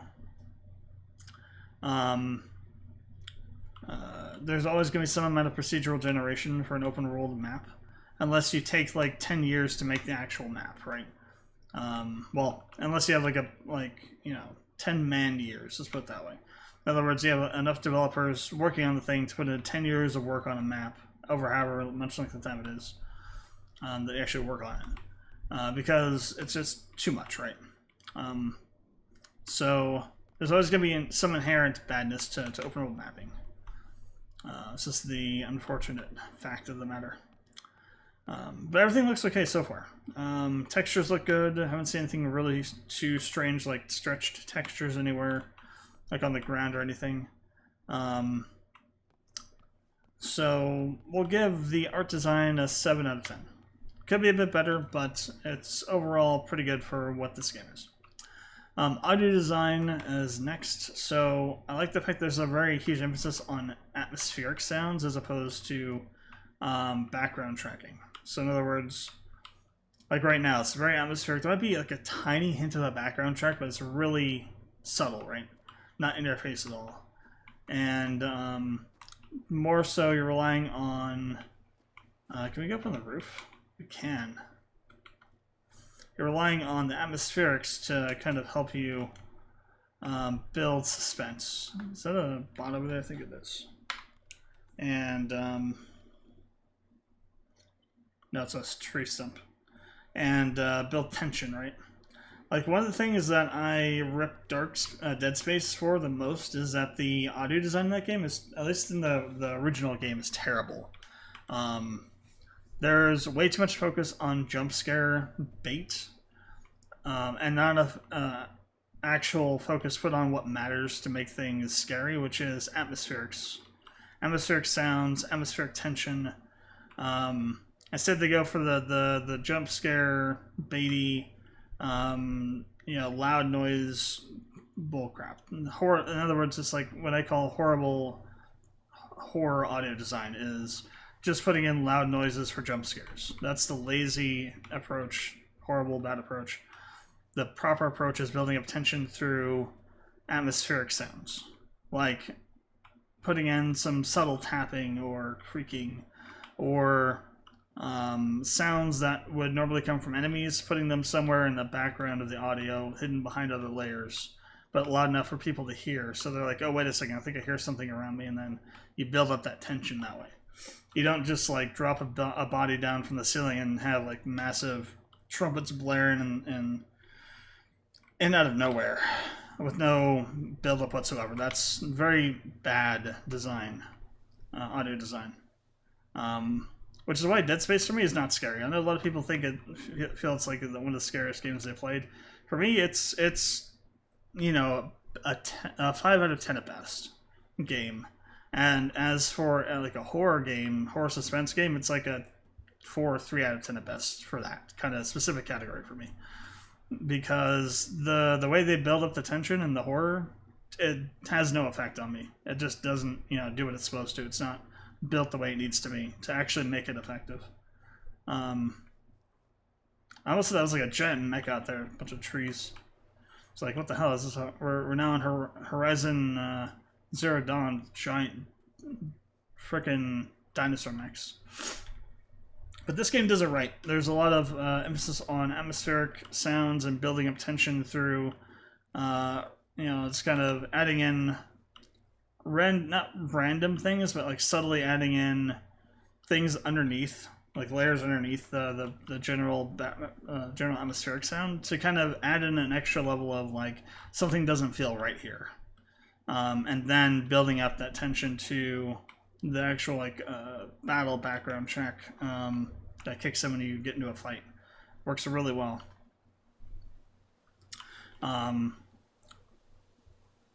And in general, the music's pretty good in this game too. Sound effects are really good. I like how loud the shotgun is. It feels pretty realistic. And in fact, actually, the loudness of all the guns seems pretty realistic, but the shotgun's like massively loud. So it's like a really could be a really dangerous thing to use if you got a lot of enemies around you that don't know you're there yet. But you might be fighting one particular enemy. It can be a very risky weapon to use. So I like that. Pretty good. So for sound design on this game, I'm going to give it an 8 out of 10. Story. So This one's going to be kind of difficult because open world games generally don't have good stories. What I mean by that is that the story is there, but usually it takes backseat to just all the exploration and the stuff in the world, right? Most of the dev goes into that kind of stuff, like the side quests and all the NPCs you can run into, and the actual story usually takes a backseat to that.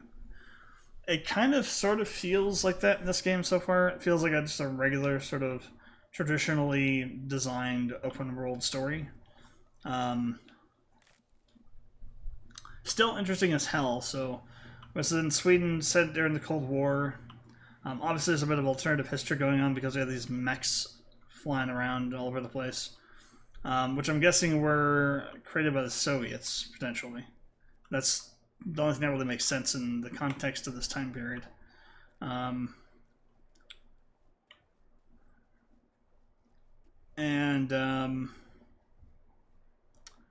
So far, though, the story is okay. Pacing is alright. It's tied to quest progression, so we don't have a lot of cutscenes yet. In fact, I don't think we've actually had any cutscenes so far throughout the game, aside from the introduction part of it. This has really been built on dialogue through quests and stuff like that. So general, usual kind of how open world stuff works. So the story's pretty interesting. The hook, as far as like, you know, trying to find out what's going on. Honestly, it was kind of a weak hook, but it was enough to kind of pull me in a little bit, so I'll give it a bit of a pass on that. Overall, for story on this game, I'll give it a 6 out of 10 so far, with potential to go higher. Or lower, for that matter. And that's true for all the categories so far. All the categories, except for maybe audio design, could go higher or lower as we continue into the game. For overall, I'm going to give this game a 7 out of 10. It's a pretty solid game. Builds up the atmosphere pretty well. The gameplay mechanics feel decent. There's a lot of player ability to kind of mess with stuff in terms of, like, you know, if you see something you can blow up, you can use that in combat to deal with a larger number of enemies. At the risk of attracting more if there's a bunch of more in your area, general area. Same thing with weapons. They can, you know, I'm assuming sound can bring in more enemies. We haven't gotten around to the base building part of it, I think, because I saw some screenshots of a base being built, essentially. So we haven't gotten to all the mechanics yet, but so far from what I've seen, it's a pretty solid game. If you're into survival, adventure, horror, shooter games that have a bit of a sci-fi flair, this game is right up your alley. And I would recommend it highly. If you've kind of dabbled in these kinds of games before, but you're not really a big fan of them, I would say, if you're interested in the game, though, I would say wait for it to go on sale. And if you're not really into these games at all, obviously, then I would just say skip it, because it's not going to be your kind of game. Because it is that kind of game. Yeah. So, pretty solid game. Definitely has room that it can improve or drop. If I had to take a guess, I would say I'd probably end up at an 8 for the final review. But we'll have to see how the game progresses. Yeah, so that's going to be it for this video. Thanks for watching. Comments, questions, link below. Appreciate it. And I'll catch you guys next time for Redeemer. Which will be number 25. And it'll be that much closer to finishing off Season 1. Should be interesting to deal with the end of season video. But yeah, thanks for watching. I'll catch you guys in the next one. Till then, this is LMP Games, and I will catch you guys later.